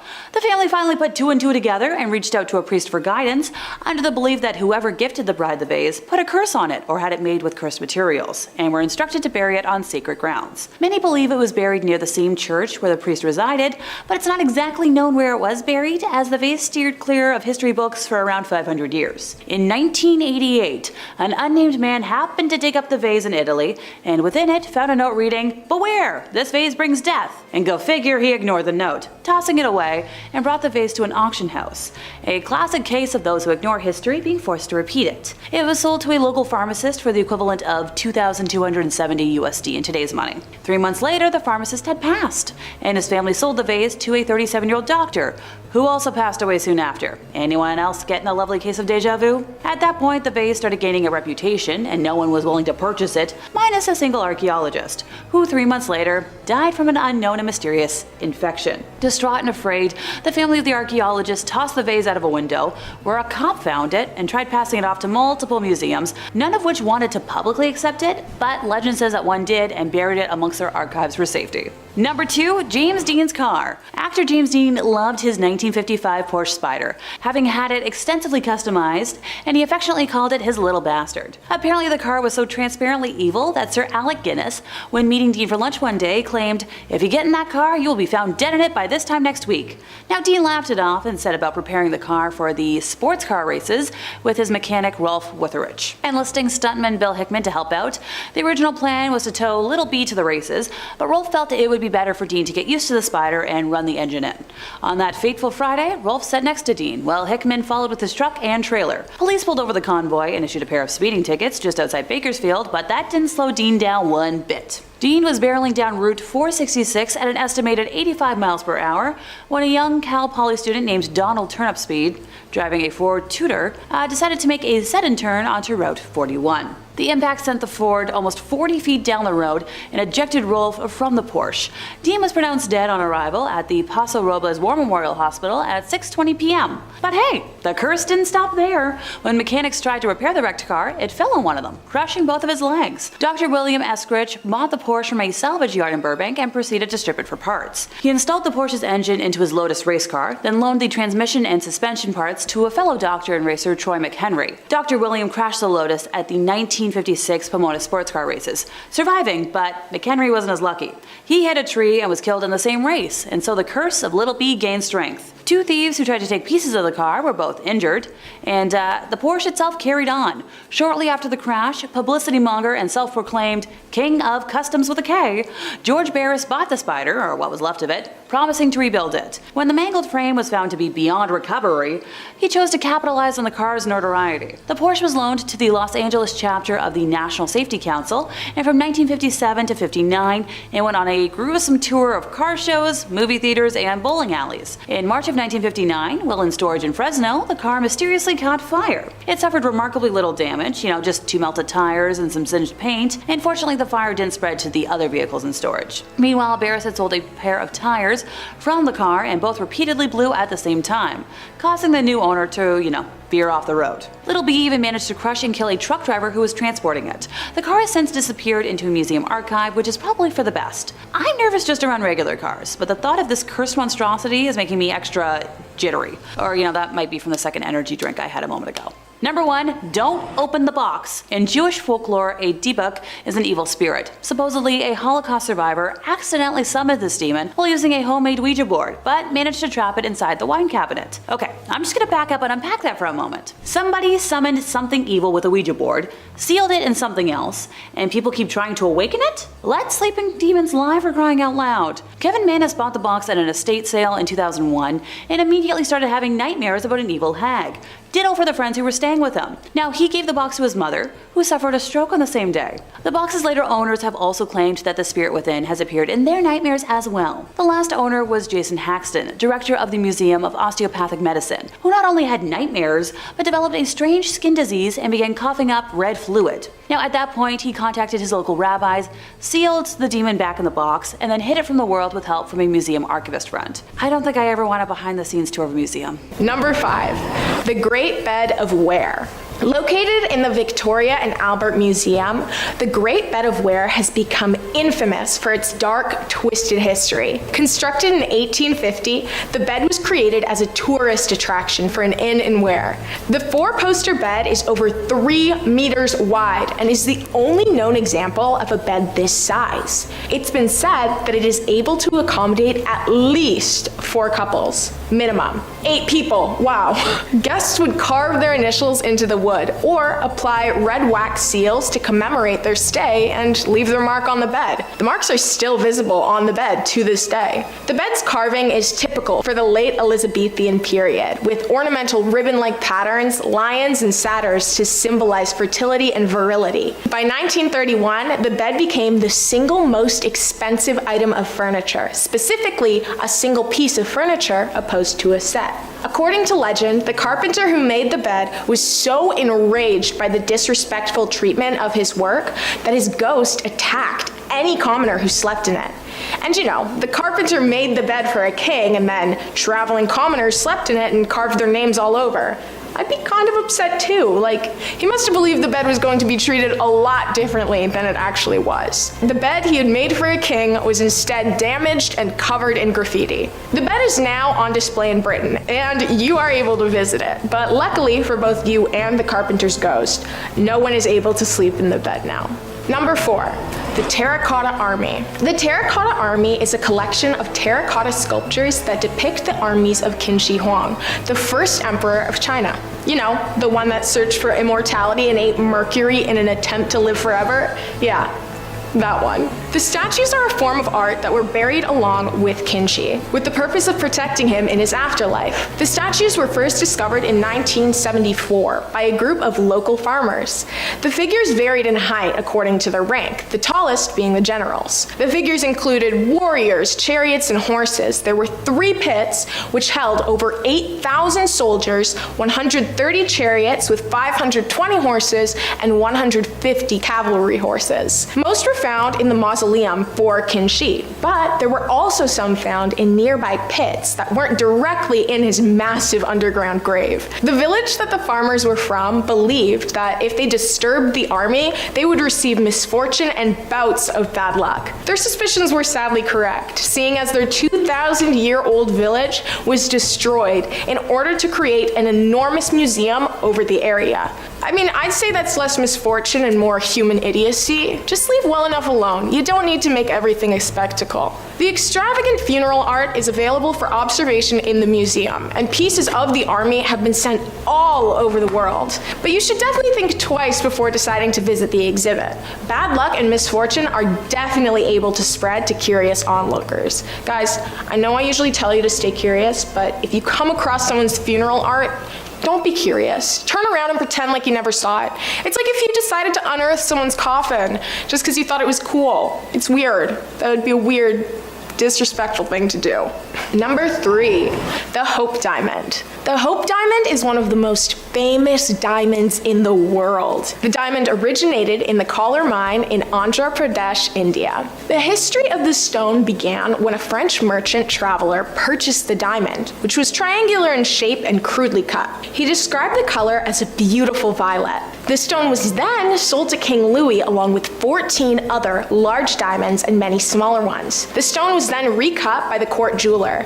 It was described by them as an intense steely blue, and the stone became known as the Blue Diamond of the Crown, or the French Blue. It was set in gold and hung from a neck ribbon, which was worn by the king on ceremonial occasions. The next king got the diamond reset, and then, when he and Marie Antoinette attempted to escape France in 1792, the diamond was stolen after being seized by the government. The stone was passed on to many, many people, being set in different jewelries and headpieces. Eventually, the stone would be displayed in several exhibitions for people to view worldwide. In 1958, the diamond was donated to the Smithsonian, quickly becoming the main attraction. Since its donation, the stone has only left the premises 4 times. Once to the Louvre, once to South Africa at the Rand Easter Show opening, once to Harry Winston, and one other time to clean and restore the diamond. According to legend, the stone is cursed and will bring bad luck and misfortune to anyone who owns it. The curse is said to have come about when the original diamond was stolen from the eye of a statue. The thief who originally stole the stone met a grisly end, and owners of the diamond over the years have followed the same fate, being beheaded, executed, imprisoned, turned bankrupt, and many of their lives have ended abruptly at their own hands and often at someone else's. Since the diamond reached the Smithsonian, there have been no reports of the curse's effects, but I would suggest the only reason for that is no one wears it. I mean, if I got the chance, I have to say, I'd wear it. The thing is beautiful, and I would leave this life happy, knowing that I had millions of dollars strapped around my neck, glittering and shining in a vibrant blue. Number 2, Unlucky Mummy. The Unlucky Mummy is an ancient Egyptian artifact owned by the famous colonizers, the British. More specifically, it lies within the halls of the British Museum. The identity of the original owner is unknown. The artifact is described as a painted wooden mummy board of an unidentified woman and was obtained by the British Museum in 1889. The Unlucky Mummy is actually not a mummy at all. Instead, it is a gessoed and painted wooden inner coffin lid. It was found at Thebes and has been dated by its shape and style of decoration to the late 21st or the early 22nd dynasty. It is 162 centimeters in length and made of wood and plaster. The paint is placed on the plaster and hands protrude out of the mummy board. A nice 3D moment, you know? Its reputation for misfortune has been told for years, and many attribute large-scale disasters to the presence of the board. One story says the mummy was being moved from the British Museum to New York aboard the Titanic, which, as you know, sank. Disclaimers surrounding the mummy's danger have even been published. One writer even conducted research into the history of the artifact, coming to the conclusion that the object had malevolent powers, and guess what? He passed away only 3 years later. The writer was very young and had no health concerns.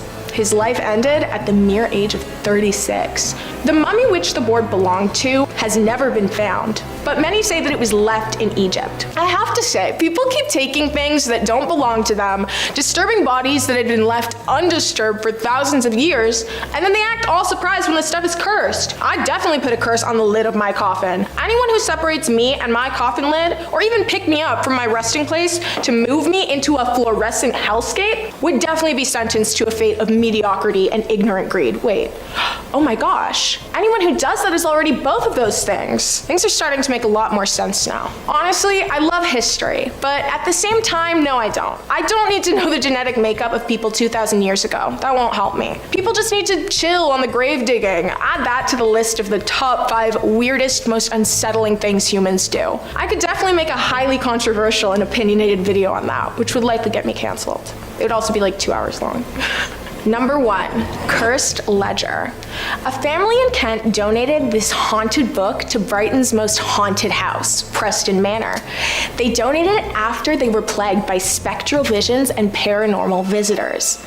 The shop ledger is from 1915, but was found trapped in a brick wall at a jeweler while a demolition was being performed in the 1980s. It was discovered by Tony Benyovitz in 1988 when he was demolishing the Shoreland Fuchs shop, which had closed in 1984. He, for some reason, decided to bring the book home, and it caused him and his daughter to suffer a myriad of paranormal hauntings, which they described as spirit visitations. His daughter, Josephine, claimed that images appeared in her rug, including a group of men, women, and children, and a soldier with a horse. She said that the spirits told her that the book had to be returned to Brighton for the anniversary of its first entry in December of 1915. The spirits' requests caused Josephine to phone Preston Manor, who sent a medium to visit the house. The medium confirmed that they sensed bad things emanating from it. Wow, specific. Josephine happily donated the ledger to the manor. She had no interest in keeping it to herself, or even keeping it in her possession.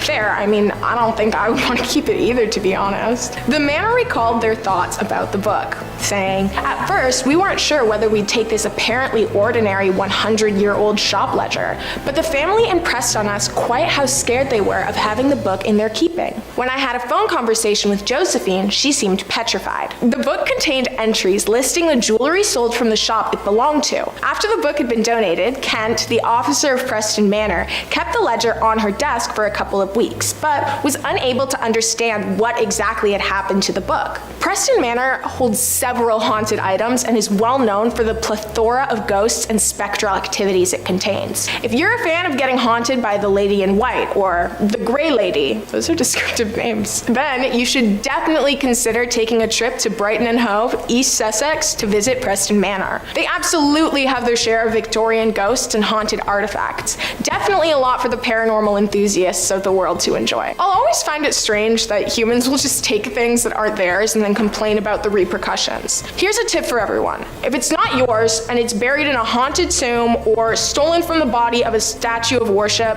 don't touch it. Just leave it. It doesn't matter how pretty it is, it's not worth it. Just leave it. In 5th place, we have Ed's paintings. So long before they were famed ghost hunters investigating, the Amityville Horror and featured in films such as The Conjuring, Ed and Lorraine had a much different hobby. Painting. Actually, it was how the duo made a living. Ed Warren was a trained fine arts painter. The duo traveled all over the country to sell their paintings, and they also taught art classes. The couple used Ed's paintings as a way to gain entry into houses they wanted to investigate. They would research houses they believed to be haunted, and then drive to the house. After Ed painted the house in question, he would then hand the painting to Lorraine, who would go up, knock on the door, and offer the homeowners the painting, which would usually turn into a conversation about the property and the hauntings. This process was how their investigative career began. Ed became known for his barn door art, painting tranquil winter scenes on stained pine, which was all the rage for adorning the wood grain halls of any home in the late 60s, and apparently these paintings are now quite rare. Many of his paintings that have been photographed feature different haunted houses, and examples of his art and calligraphy style are displayed throughout the museum. In fourth place, we have black magic masks. These fall under the practice of tulpa, which is a concept in theosophy, mysticism, and the paranormal of a materialized thought form, typically in human form such as an imaginary friend or being that is created through spiritual practice and intense concentration. In simpler English, the masks act as a representation of the practice, which is a form of mysticism that involves creating sentient and autonomous beings separate from oneself. So, an imaginary friend? The concept of tulpas and their creation, including the word tulpa, come from a close-in Tibetan Buddhist practice, with tulpa being a Tibetan word for creature of the mind. Tulpas did not become part of Western paranormal lore until the 1970s, and those who practice have been cited as wearing masks similar to Halloween ones in order to take on the appearance of whatever the mask looks like. I guess that explains why I've seen many cheap-looking Halloween masks in the video walkthroughs from the museum, so I suppose I'll retract my statements that I made about how pathetic they look. If anyone is curious about modern practices and appropriations of tulpamancers, the interweb origins can be traced back to 4chan message boards in 2009, and no, if you don't know what that means, I'm not going to elaborate on just how cursed that sentence was to utter. Oh, it gets worse. Alright. The communities gained popularity when adult fans of My Little Pony started discussing tulpas of characters from the Friendship is Magic television series. The fans attempted to use meditation and lucid dreaming techniques to create imaginary friends. Look, I knew someone back in high school who fell under that subculture, and he was the furthest thing from mentally stable. The guy had people munching fantasies as well. Time to move on before I get nightmares again. In third place, we have a satanic idol. So this story began in 1991 when a deer hunter was walking through the woods in Connecticut close to where Ed and Lorraine resided.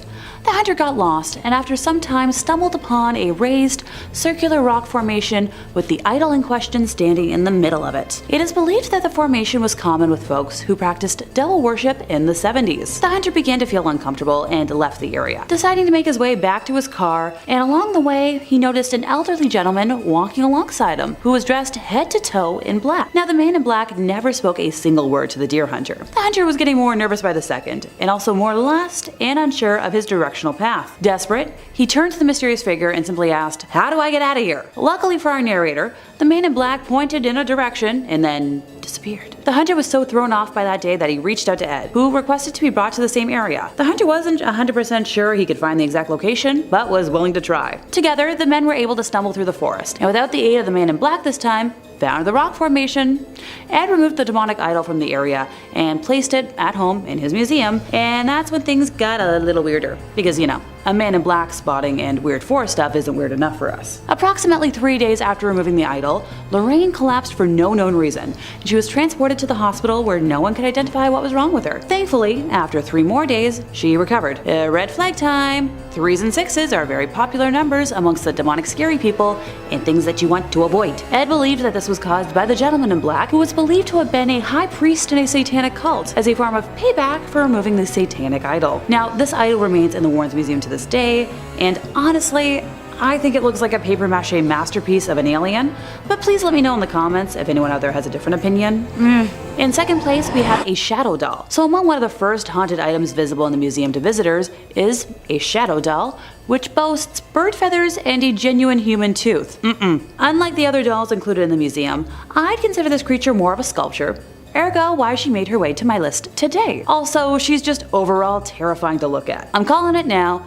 She better join the TV universe soon. So a shadow doll is a statue or deity of sorts that is made specifically for harm and to be used at the center of curses. I happen to know the steps for the most common curse, and while I'll leave out a step for safety, yes, I promise I'll elaborate. So the caster would first need to take a picture of the doll, write a curse on the back of the photo, and then send it to whomever the curse is aimed for. The person who receives the picture with the curse will sadly invite that curse into their lives. I'm thinking, oh, totally forgot. The doll will also appear in that person's dreams. While not too much is known about the origins of this specific doll, it was initially purchased in a vintage store under the assumption that it was, simply an antique. I have a couple of antique dolls myself, and I'm shuddering to think about what they would do if activated by any kind of curse. They've already got enough of a personality. Thanks. In our first place, we have a copy of Crying Boy. So when Bob Smith was a young child in the 70s, he became fascinated by a painting in his grandmother's house. The painting was a cheap print of a well-known piece and was hung on the living room wall. The photo depicted a boy who was a similar age to Bob, and for some reason looked sad and downcast, with tears brimming from his troubled eyes. A few years after the painting went up on the wall, there was a devastating kitchen fire in the house. While the kitchen was destroyed, the rest of the house was undamaged. The painting was eventually sold in a garage sale to Ed Warren himself. For years it puzzled Bob why his grandmother got rid of the painting, until he read a series of articles about a cursed painting. Yep, that painting was The Crying Boy. That's the title of the painting. The Crying Boy was one in a series of paintings by artist Giovanni Bregolin that was completed in the 1950s. The series depicted young, teary-eyed younglings. While it may seem strange to want an image of a weeping child on your wall, the pictures proved popular all over the world. For example, in the UK alone, over 50,000 copies were sold. The children represented were often poor and very beautiful. In total, Giovanni painted over 60 paintings, and up until the early 80s, prints and reprints of his images continued to be mass-produced. In 1985, the most popular tabloid newspaper in the United Kingdom printed a story that caused panic and ended the popularity of his work. The Sun published an article entitled Blazing Curse of the Crying Boy, describing the terrible experience of May and Ron Hall after their home was destroyed by fire. The cause of the fire, much like Bob's grandmother's, was a greasy pan that overheated and burst into flames. The fire spread rapidly and destroyed everything on the ground floor of the home. Only one item remained intact: print of the crying boy on their living room wall. Distraught at their loss, the devastated couple made the bizarre claim that the painting was cursed, and it, not the pan, was the cause of the fire. Now, this tale probably would have disappeared into the archives of strange and mysterious stories, except for one, tiny thing. A firefighter claimed that he had attended at least 15 house fires where everything was destroyed except for prints of the crying boy, which would remain completely intact. So before long, this gathered momentum, and a rash of fires all over the world were blamed on the cursed child, not to be confused with the play that's currently running of the same name. In subsequent articles, the Sun went on to claim that a woman had lost her house to a fire 6 months after buying the painting. Two sisters had fires in their homes after buying a copy of the painting, when one sister even claimed to have seen her painting sway backwards and forwards on the wall while it was happening. A concerned woman on the Isle of Wight attempted to burn her painting without success, and then went on to suffer a run of very bad luck. A gentleman in Nottingham who possessed a print of the painting lost his home, and his family was injured. A pizza parlor got destroyed, including every painting on their walls, except for the Crying Boy. When the Sun reported that even rational firefighters refused to have a copy of this painting in their homes, the reputation of the Crying Boy was damned forever. In all these cases, and many more that were reported, paintings of the Crying Boy went unharmed. Eventually, there was an image of a crying child by any artist in a house that went on fire. Now, some folks claimed that they experienced bad luck if they attempted to destroy or even get rid of the paintings, while others were convinced that it was only a matter of time before disaster struck them. The Sun eventually offered the frightened public a solution. On Halloween night of 1985, hundreds of the paintings were collected together by the newspaper and burnt under the supervision of the fire brigade. So, why would this seemingly innocent series of paintings be cursed? Theories ranged from the little boy being from a Romani family who placed a curse on the artist, to others claiming that the subject of the painting had died in a fire and his spirit was trapped in the art. The most enduring story claims that the boy accidentally set fire to the studio of Giovanni Bregolin. Simply put, wherever the little orphan went, fires mysteriously followed, earning him the name Diablo or Devil. Number 5. Thomas Busby's chair. Our first entry actually is in a museum, but the curators have deemed it so haunted and dangerous that they have been forced to take special measures to ensure it doesn't unleash its curse on the museum's patrons. The story begins in North Yorkshire in 1702, when two criminals, Daniel Audie and his son-in-law, Thomas Busby, came into conflict. They were coin forgers who essentially ran a criminal empire, but Daniel disapproved of Tom's relationship with his daughter. This resulted in a fight, which ended with Daniel's untimely demise. Thomas was arrested soon afterwards and sentenced to be hung. There is some variation in what happened next. Some versions of the tale say that Thomas was arrested at his favorite pub, and others say he was allowed back into the bar for his last meal before his death. Whatever the case, before being taken away, he told the other patrons of the pub, "May sudden death come to anyone who dare sit in my chair." He was then taken away and hung across the street. As the local historian and poet William Grange described it, the bones of the poor wretch who had committed murder were hung to fester in the sunshine and blow in the tempest, until they fell piecemeal to earth, and tradition yet tells tales of night wanderers being terrified when passing this dreaded spot. While Thomas began apparently haunting the spot across from the inn where his remains were displayed, the curse he laid on the chair began taking effect. Over the years, many brave souls sat on the chair to prove that they were not afraid and paid the price. In 1894, a chimney sweep sat in the chair and was found the next day hanging next to where Busby had been displayed. In 1967, 2 Air Force pilots sat in the chair as a joke,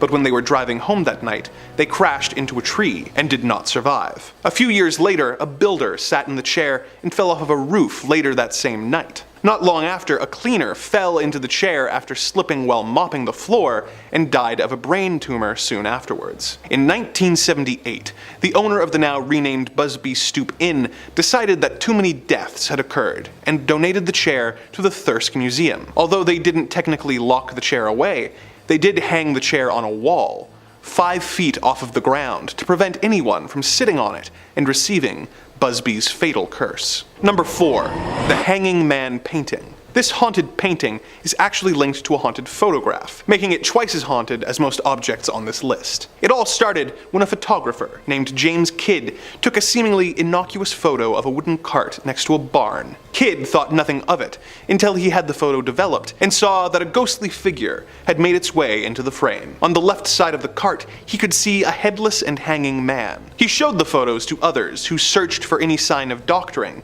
but could find none. It was then that this photo caught the attention of a painter named Laura P. Laura claims that she felt drawn to the image and decided that she had to make an oil painting based on the photograph. While painting the picture, she reported feeling deeply uneasy, but pushed through to finish her art. The painting was hung at a local business, but was soon taken down after it reportedly began moving on its own and caused several important papers to go missing. Laura then put the painting up in her own home, but soon began to experience strange occurrences. These included objects being knocked over or broken, mysterious knocking on the doors, strange leaks, and perhaps most disturbing, the apparition of the headless man in her home. Once word of the haunted painting got out, she received several offers from collectors to buy the painting, but she has so far refused, claiming that she is afraid of what the painting could do in the homes of others. Number 3. The Voynich Manuscript. The Voynich Manuscript is a coded book that was believed to have been written at some point in the early 15th century. It was discovered in a locked chest in Rome in the year 1912, and deciphering its history, and more importantly its meaning,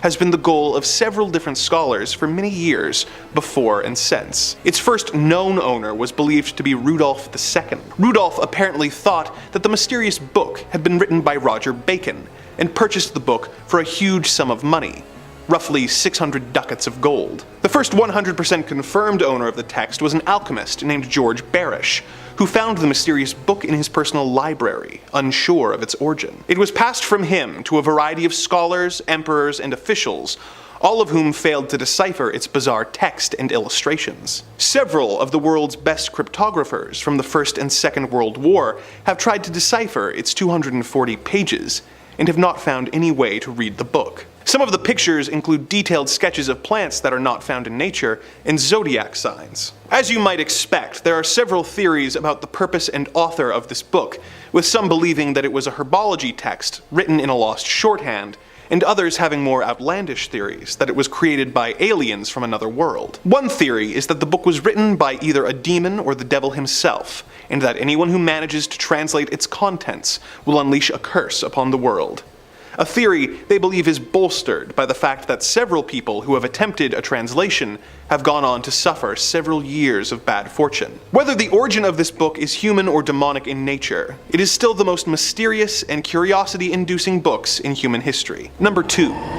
The Anguished Man. The tale of this rather disturbing-looking painting is strange and steeped in mystery, but every scant piece of information we have on it is more unsettling than the last. The painting of a featureless man who seems to be screaming was apparently painted by a deeply troubled artist who mixed his own blood with his paints in an effort to get the right shade of red. Not long after completing it, the artist took his own life, and the painting found its way into a woman's care. She kept it for many years, but claimed that once she put the painting up, her and her family began to see a dark, shadowy figure roaming about her house. At night, they would hear strange sounds like footsteps and crying. The woman took the painting down and kept it in her attic for 25 years until she died, leaving the painting to its current caretaker, Sean Robinson. Sean had been warned by his grandmother that the painting was haunted, but he thought little of it. Robinson kept the painting in his basement for about a decade, before rediscovering it and putting it up. Once again, the family began seeing the dark, shadowy figure roaming the halls and hearing the sound of weeping and moaning during the night. Sean began leaving a camera on by the painting to try and get evidence of its paranormal nature, and upon reviewing the footage, heard some odd noises and saw evidence of doors opening and closing, seemingly by themselves, and the painting falling over onto the ground. As time went on, the activity became more and more intense, with his wife seeing a strange mist and an unseen force pushing his son down the stairs. Things went from bad to worse when guests who came to see the painting began reporting intense and sudden nosebleeds. Sean takes the painting out from time to time to show it to paranormal investigators in television programs who want to hear his story. But otherwise, the anguished man is apparently kept locked away in a safe location to prevent any further harm from coming to unwitting people. Number 1. The Bassano Vase. Although it has fallen out of favor now, for centuries, a common gift given to brides on the day of their weddings were intricate, ornate vases. Our next tale begins in the 15th century in Italy and spans over 500 years. Legend says that on the day of her wedding, a bride in a village near Napoli found a gift, with no clue which of the guests had given it to her. It was a 4-pound silver vase. She decided to put it in her room for safekeeping before the wedding ceremony. But when the ceremony was due to start, the bride was nowhere to be found. The groom went to her room to look for her, and found her lifeless body on the ground, with no trace of what had caused the death, other than her desperately clutching the silver vase. The bride was buried, and the vase was passed on to one of her family members to be taken care of. Within days, the second member of the family was dead from unknown causes. The vase was given to another member of the family, and when he also passed away, the family made the connection between all the recent tragedies and the Bassano vase. Unsure of what to do, they reached out to a local priest, who upon hearing the story, informed them that whoever had given it to the bride had either cursed it or made it from cursed materials. He advised them to bury it on sacred ground. They dug a hole and wrote a note, warning, "Beware, this vase brings death," which they placed in the cursed vase. The vase was buried and remained underground for the next 500 years. By horrible chance, a man in 1988 was digging and came across the vase. He read the note, but being the skeptical type, discarded it and took the newly found Bassano vase to a local auction house. The vase went up for auction and was sold for the equivalent of $2,270 to a local pharmacist. Within 3 months, the pharmacist was dead, and the vase was sold by his family to a local doctor, who also passed away soon after. The vase developed a reputation after this, and several people who were approached to purchase it refused.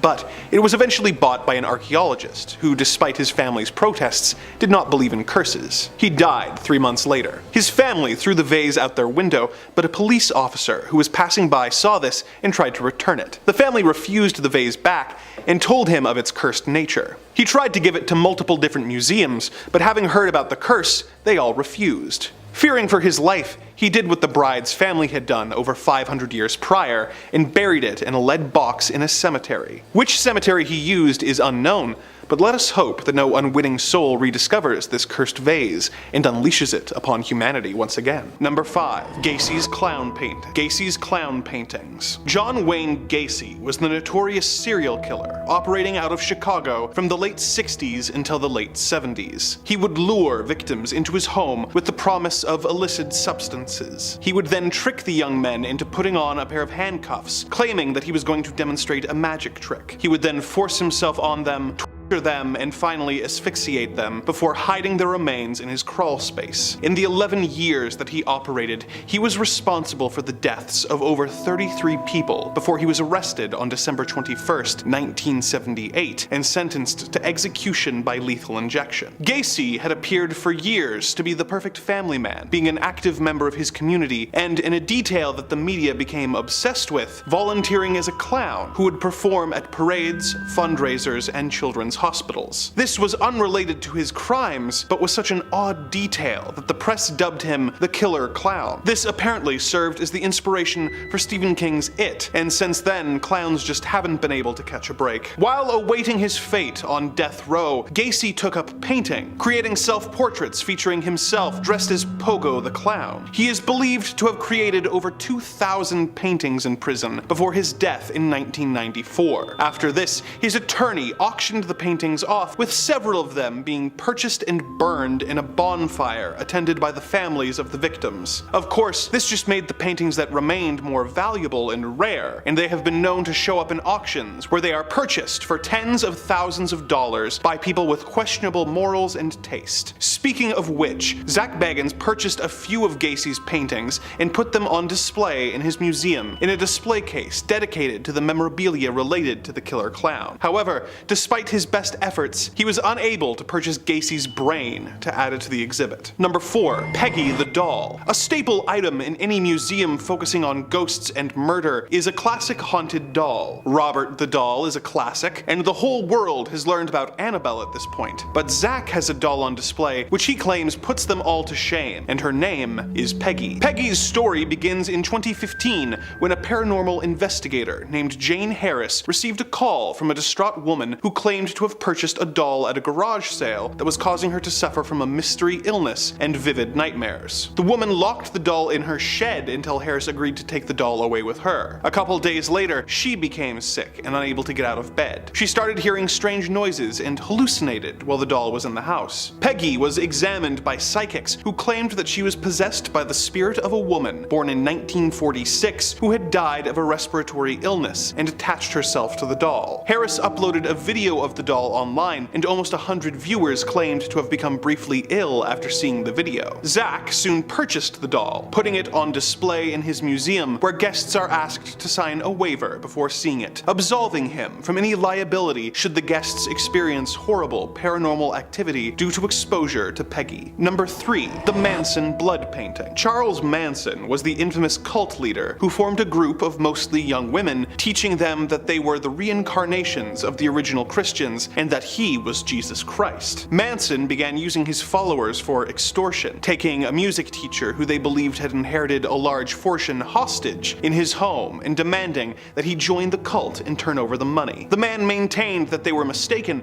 and Manson attacked him with a sword before having one of his followers finish the job. In the cult's most famous incident, Manson sent 4 family members to the home of Hollywood actress Sharon Tate with instructions for them to end the lives of Tate and the 4 guests who were staying with her. The next night, these family members were joined by 3 others and brought by Manson to the home of Lino and Rosemary LaBianca, where they broke in and tied up the 2 residents at Manson's instructions. He then ordered them to dispatch the victims and left. Although it hasn't been conclusively proven, the Manson family are believed to be responsible for at least 15 other deaths, with Manson himself claiming at one point that he was responsible for 35 total deaths. Manson was apprehended and remained in prison until his death in 2017. Even while in custody, he maintained a dedicated group of admirers, and after his death, his ashes were scattered at his funeral and an admiring artist gathered some of them up. The artist then used their own blood in order to paint a picture of the cult leader, using Manson's real ashes to fill in the eyes on the portrait. Zack Bagans purchased the painting and put it on display at his museum. When asked how he was sure that the ashes were authentic, he responded, "My people were there at the funeral, and my people saw what went down."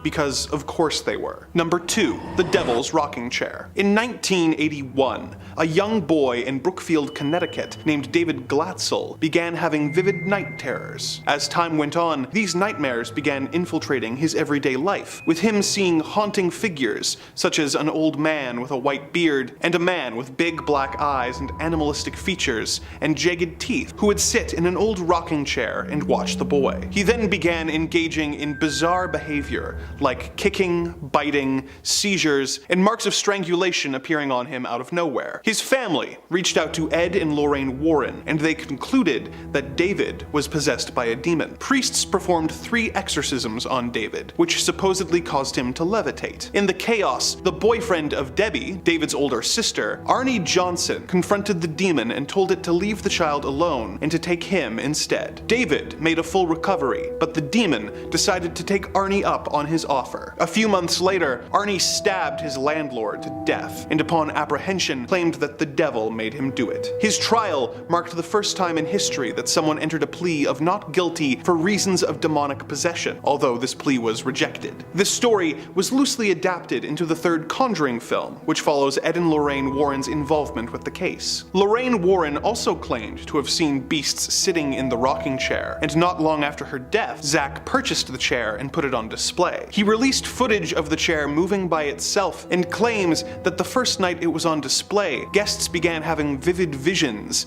and passing out in front of the chair, and causing 5 of his tour guides to burst into tears. Bagan had to close the exhibit for a while, but the chair is back on display for guests to be terrified by. Number 1. Ed Gein's Cauldron. Ed Gein was a serial in Plainsfield, Wisconsin, living on the family property he had inherited until his crimes were discovered, the details of which captivated America due to their cruelty, violence, and disgustingness. Gein grew up with a brother, a frequently drunk father, and an overbearing religious fanatic of a mother. She was cruel and puritanical, constantly going on about the dangers of sin, carnal desire, and mocking and shaming her children, who rarely left the home for anything other than school. The family lived together until Ed's father died when Ed was 34. 4 years later, while burning brush with Ed, his brother Henry got caught in a blaze and died, leaving Ed alone with his mother. He took care of his mother, never dating or going out with friends, in order to appease her until she passed away, driving Ed off the deep end. People in Plainfield started going missing, with suspicion eventually leading the police to Gein's home. They discovered a variety of horrible sights, like a skin lampshade, skull soup bowls, and various masks and items of clothing that Gein had constructed from his victims, as well as bodies that he had stolen from the local cemetery. A couple months later, Gein's property was sold at auction, where a woman purchased an old cauldron, thinking that it would make a good planter for her flowers. Years later, the woman's granddaughter was talking with one of Gein's old neighbors who had been assisting the police with cleanup on the farm. He immediately recognized the cauldron as being the one he had seen years before, covered in dried blood and next to a vat of entrails. Ed Gein was of course the inspiration for classic horror movie characters like Norman Bates, Leatherface, and Buffalo Bill, but his real-life cauldron was put up for sale in an Ed Gein auction in 2015, where it was purchased by Zack Bagans, who put it on display at his museum. Number 5. The Traveling Museum of the Paranormal and the Occult. Owned by a couple, Dana and Greg Newkirk, who realized one day that they had a passion for the paranormal and a collection worth boasting about, they opened a museum with the intention of getting people to experience the paranormal as close as they could. The thinking being that we don't usually get to experience it up close, this museum provides a one-of-a-kind horror experience. Some of the gems of the collection include a piece of the real-life Amityville horror house, the infamous haunting, or how about the Catskills crone, a terrifying hand-carved idol of a human with nails jammed into the eyes, allegedly tied to a supernatural entity called the crone. The Restless painting, a cursed painting notorious for flinging itself across rooms, or if that's all not enough for you, perhaps the terrifying begging bowl, an ancient Tibetan offering made out of a human skull, designed for rituals where the offerer would feed the skull wine, bread, and blood in exchange to temper the raging spirits of demons for good fortune. Now, there's no question the Traveling Museum is one of the most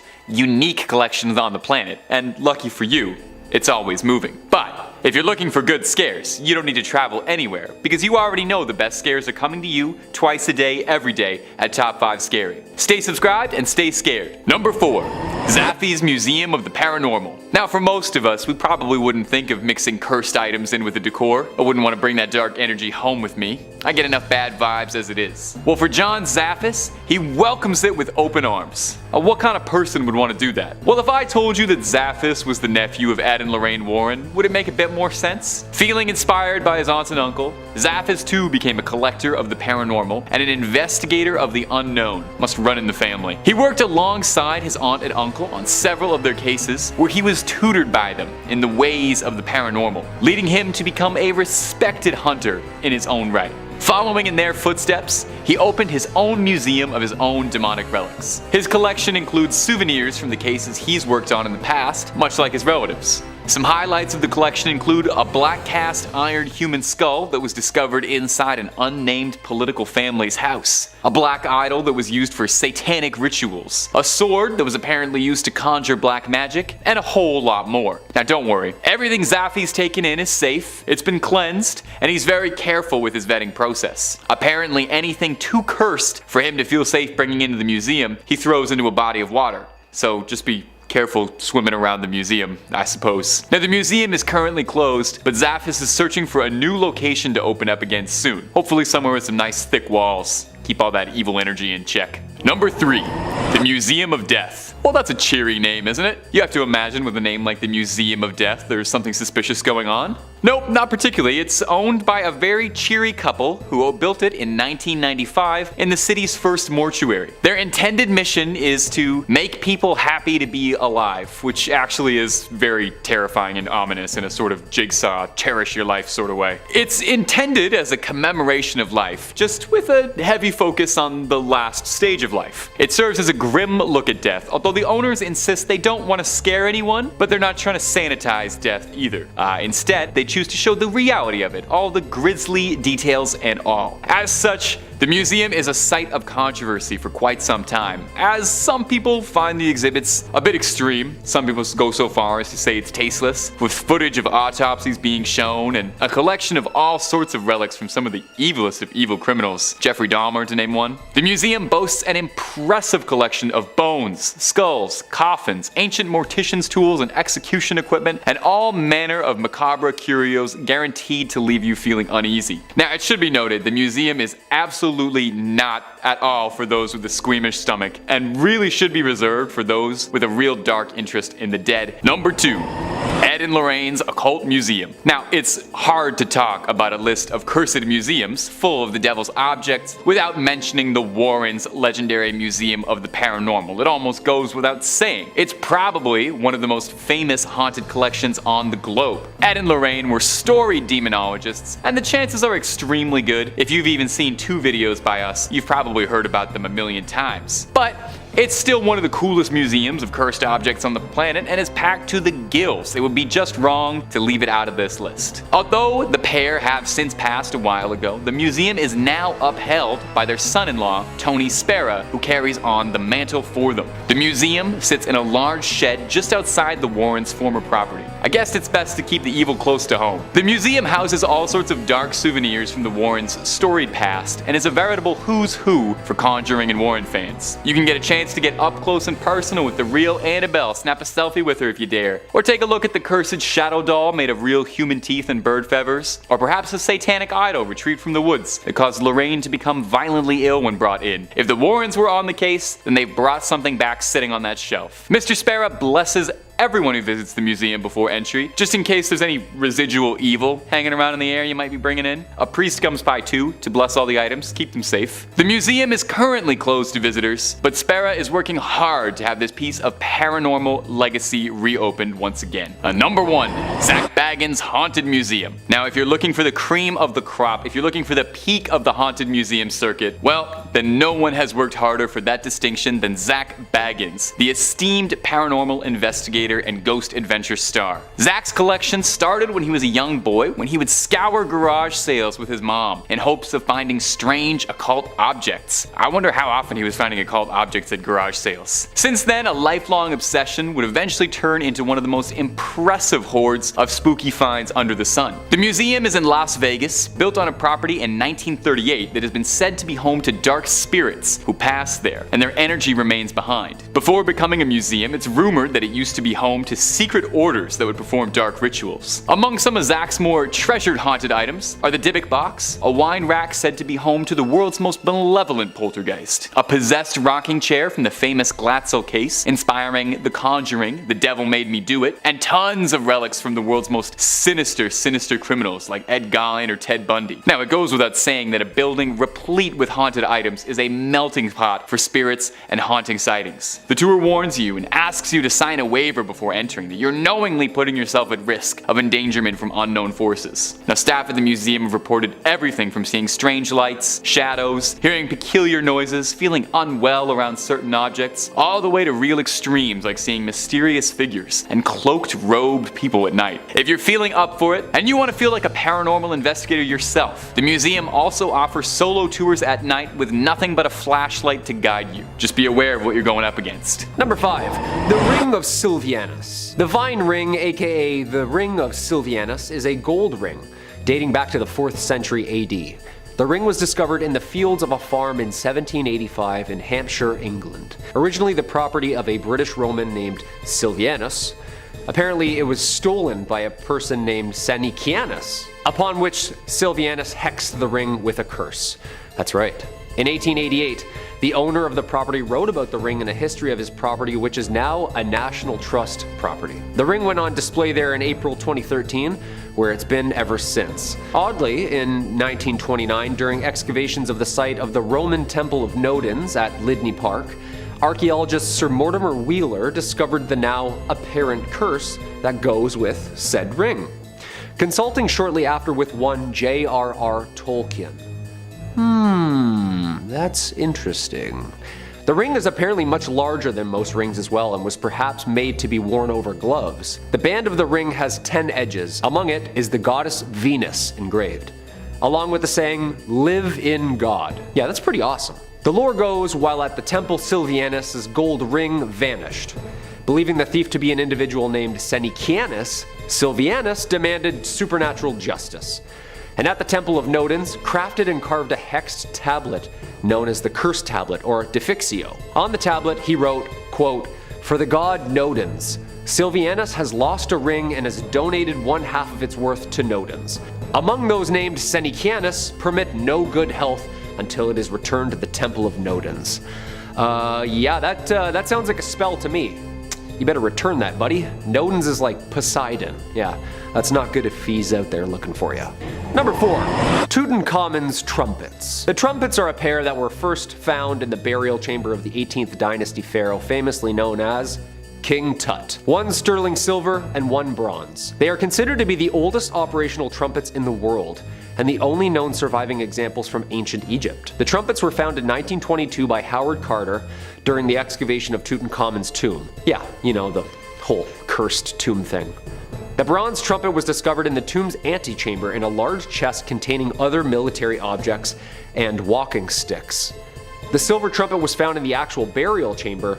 Both are engraved with decorative images of the gods. Similar looking trumpets feature in Egyptian wall paintings that are usually, but not always, but most associated with military and war. Silent for more than 3,000 years, the trumpets were played for a live audience of 150 million people through a BBC broadcast live in 1939. And then World War II happened. Because apparently the curator of the Tutankhamun collection at the Egyptian Museum says whenever someone blows into it, a war occurs. The same thing happened in 1967 and the 1991 Gulf War when a student was doing research on Tutankhamun's collection and gave her a whirl. Yeah. The bronze trumpet was one of the artifacts stolen from the Egyptian Museum in Cairo during the Egyptian looting riots in 2011 and then, hilariously enough, returned weeks later. Yeah, apparently it's like really cursed, like haunted cursed. Guy didn't want it anymore. Shocker. Number 3, the statue of Osiris. And speaking of ancient Egypt, we arrive yet again at something stolen.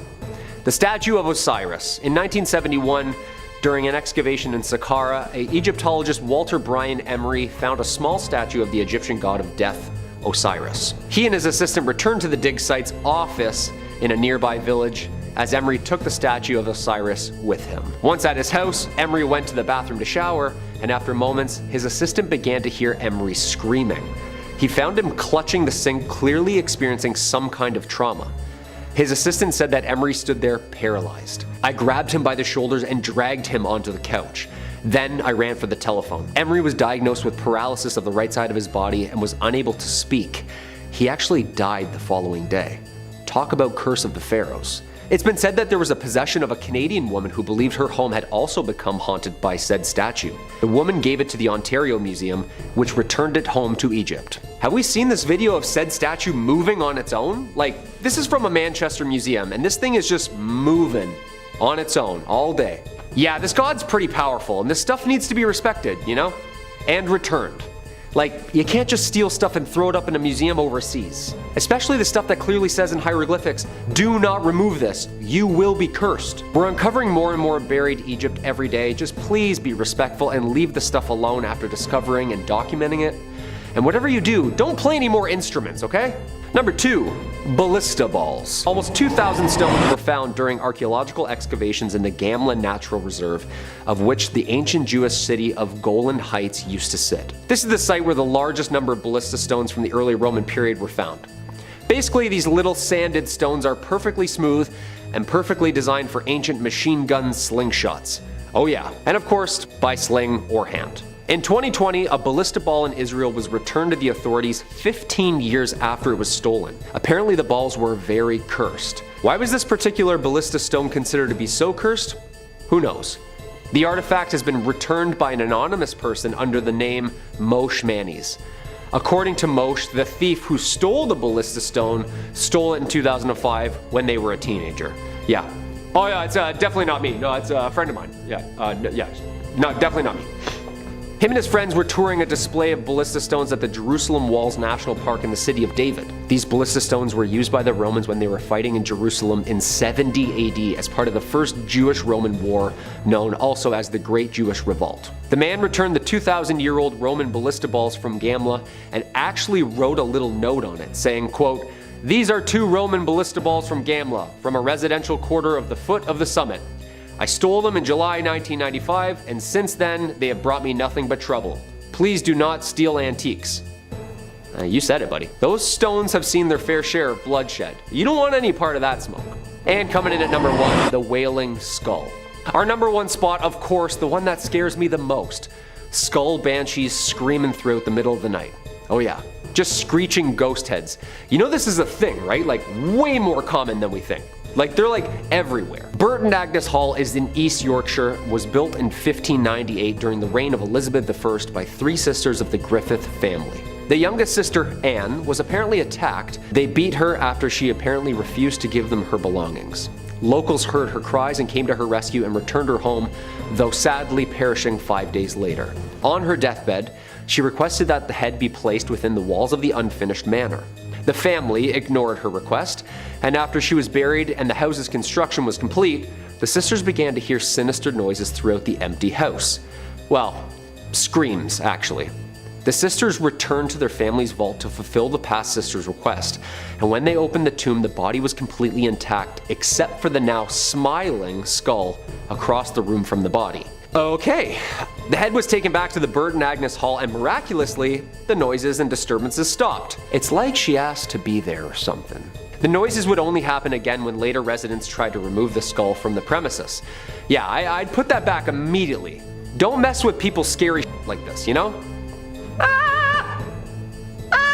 The skull was later cemented in the walls for safety. Yeah, I'd hope so. Although the noises have stopped, Anne still makes a ghostly appearance apparently on the anniversary of her death. I don't know why people go around touching things, moving them around, like leave them where they layeth, you know?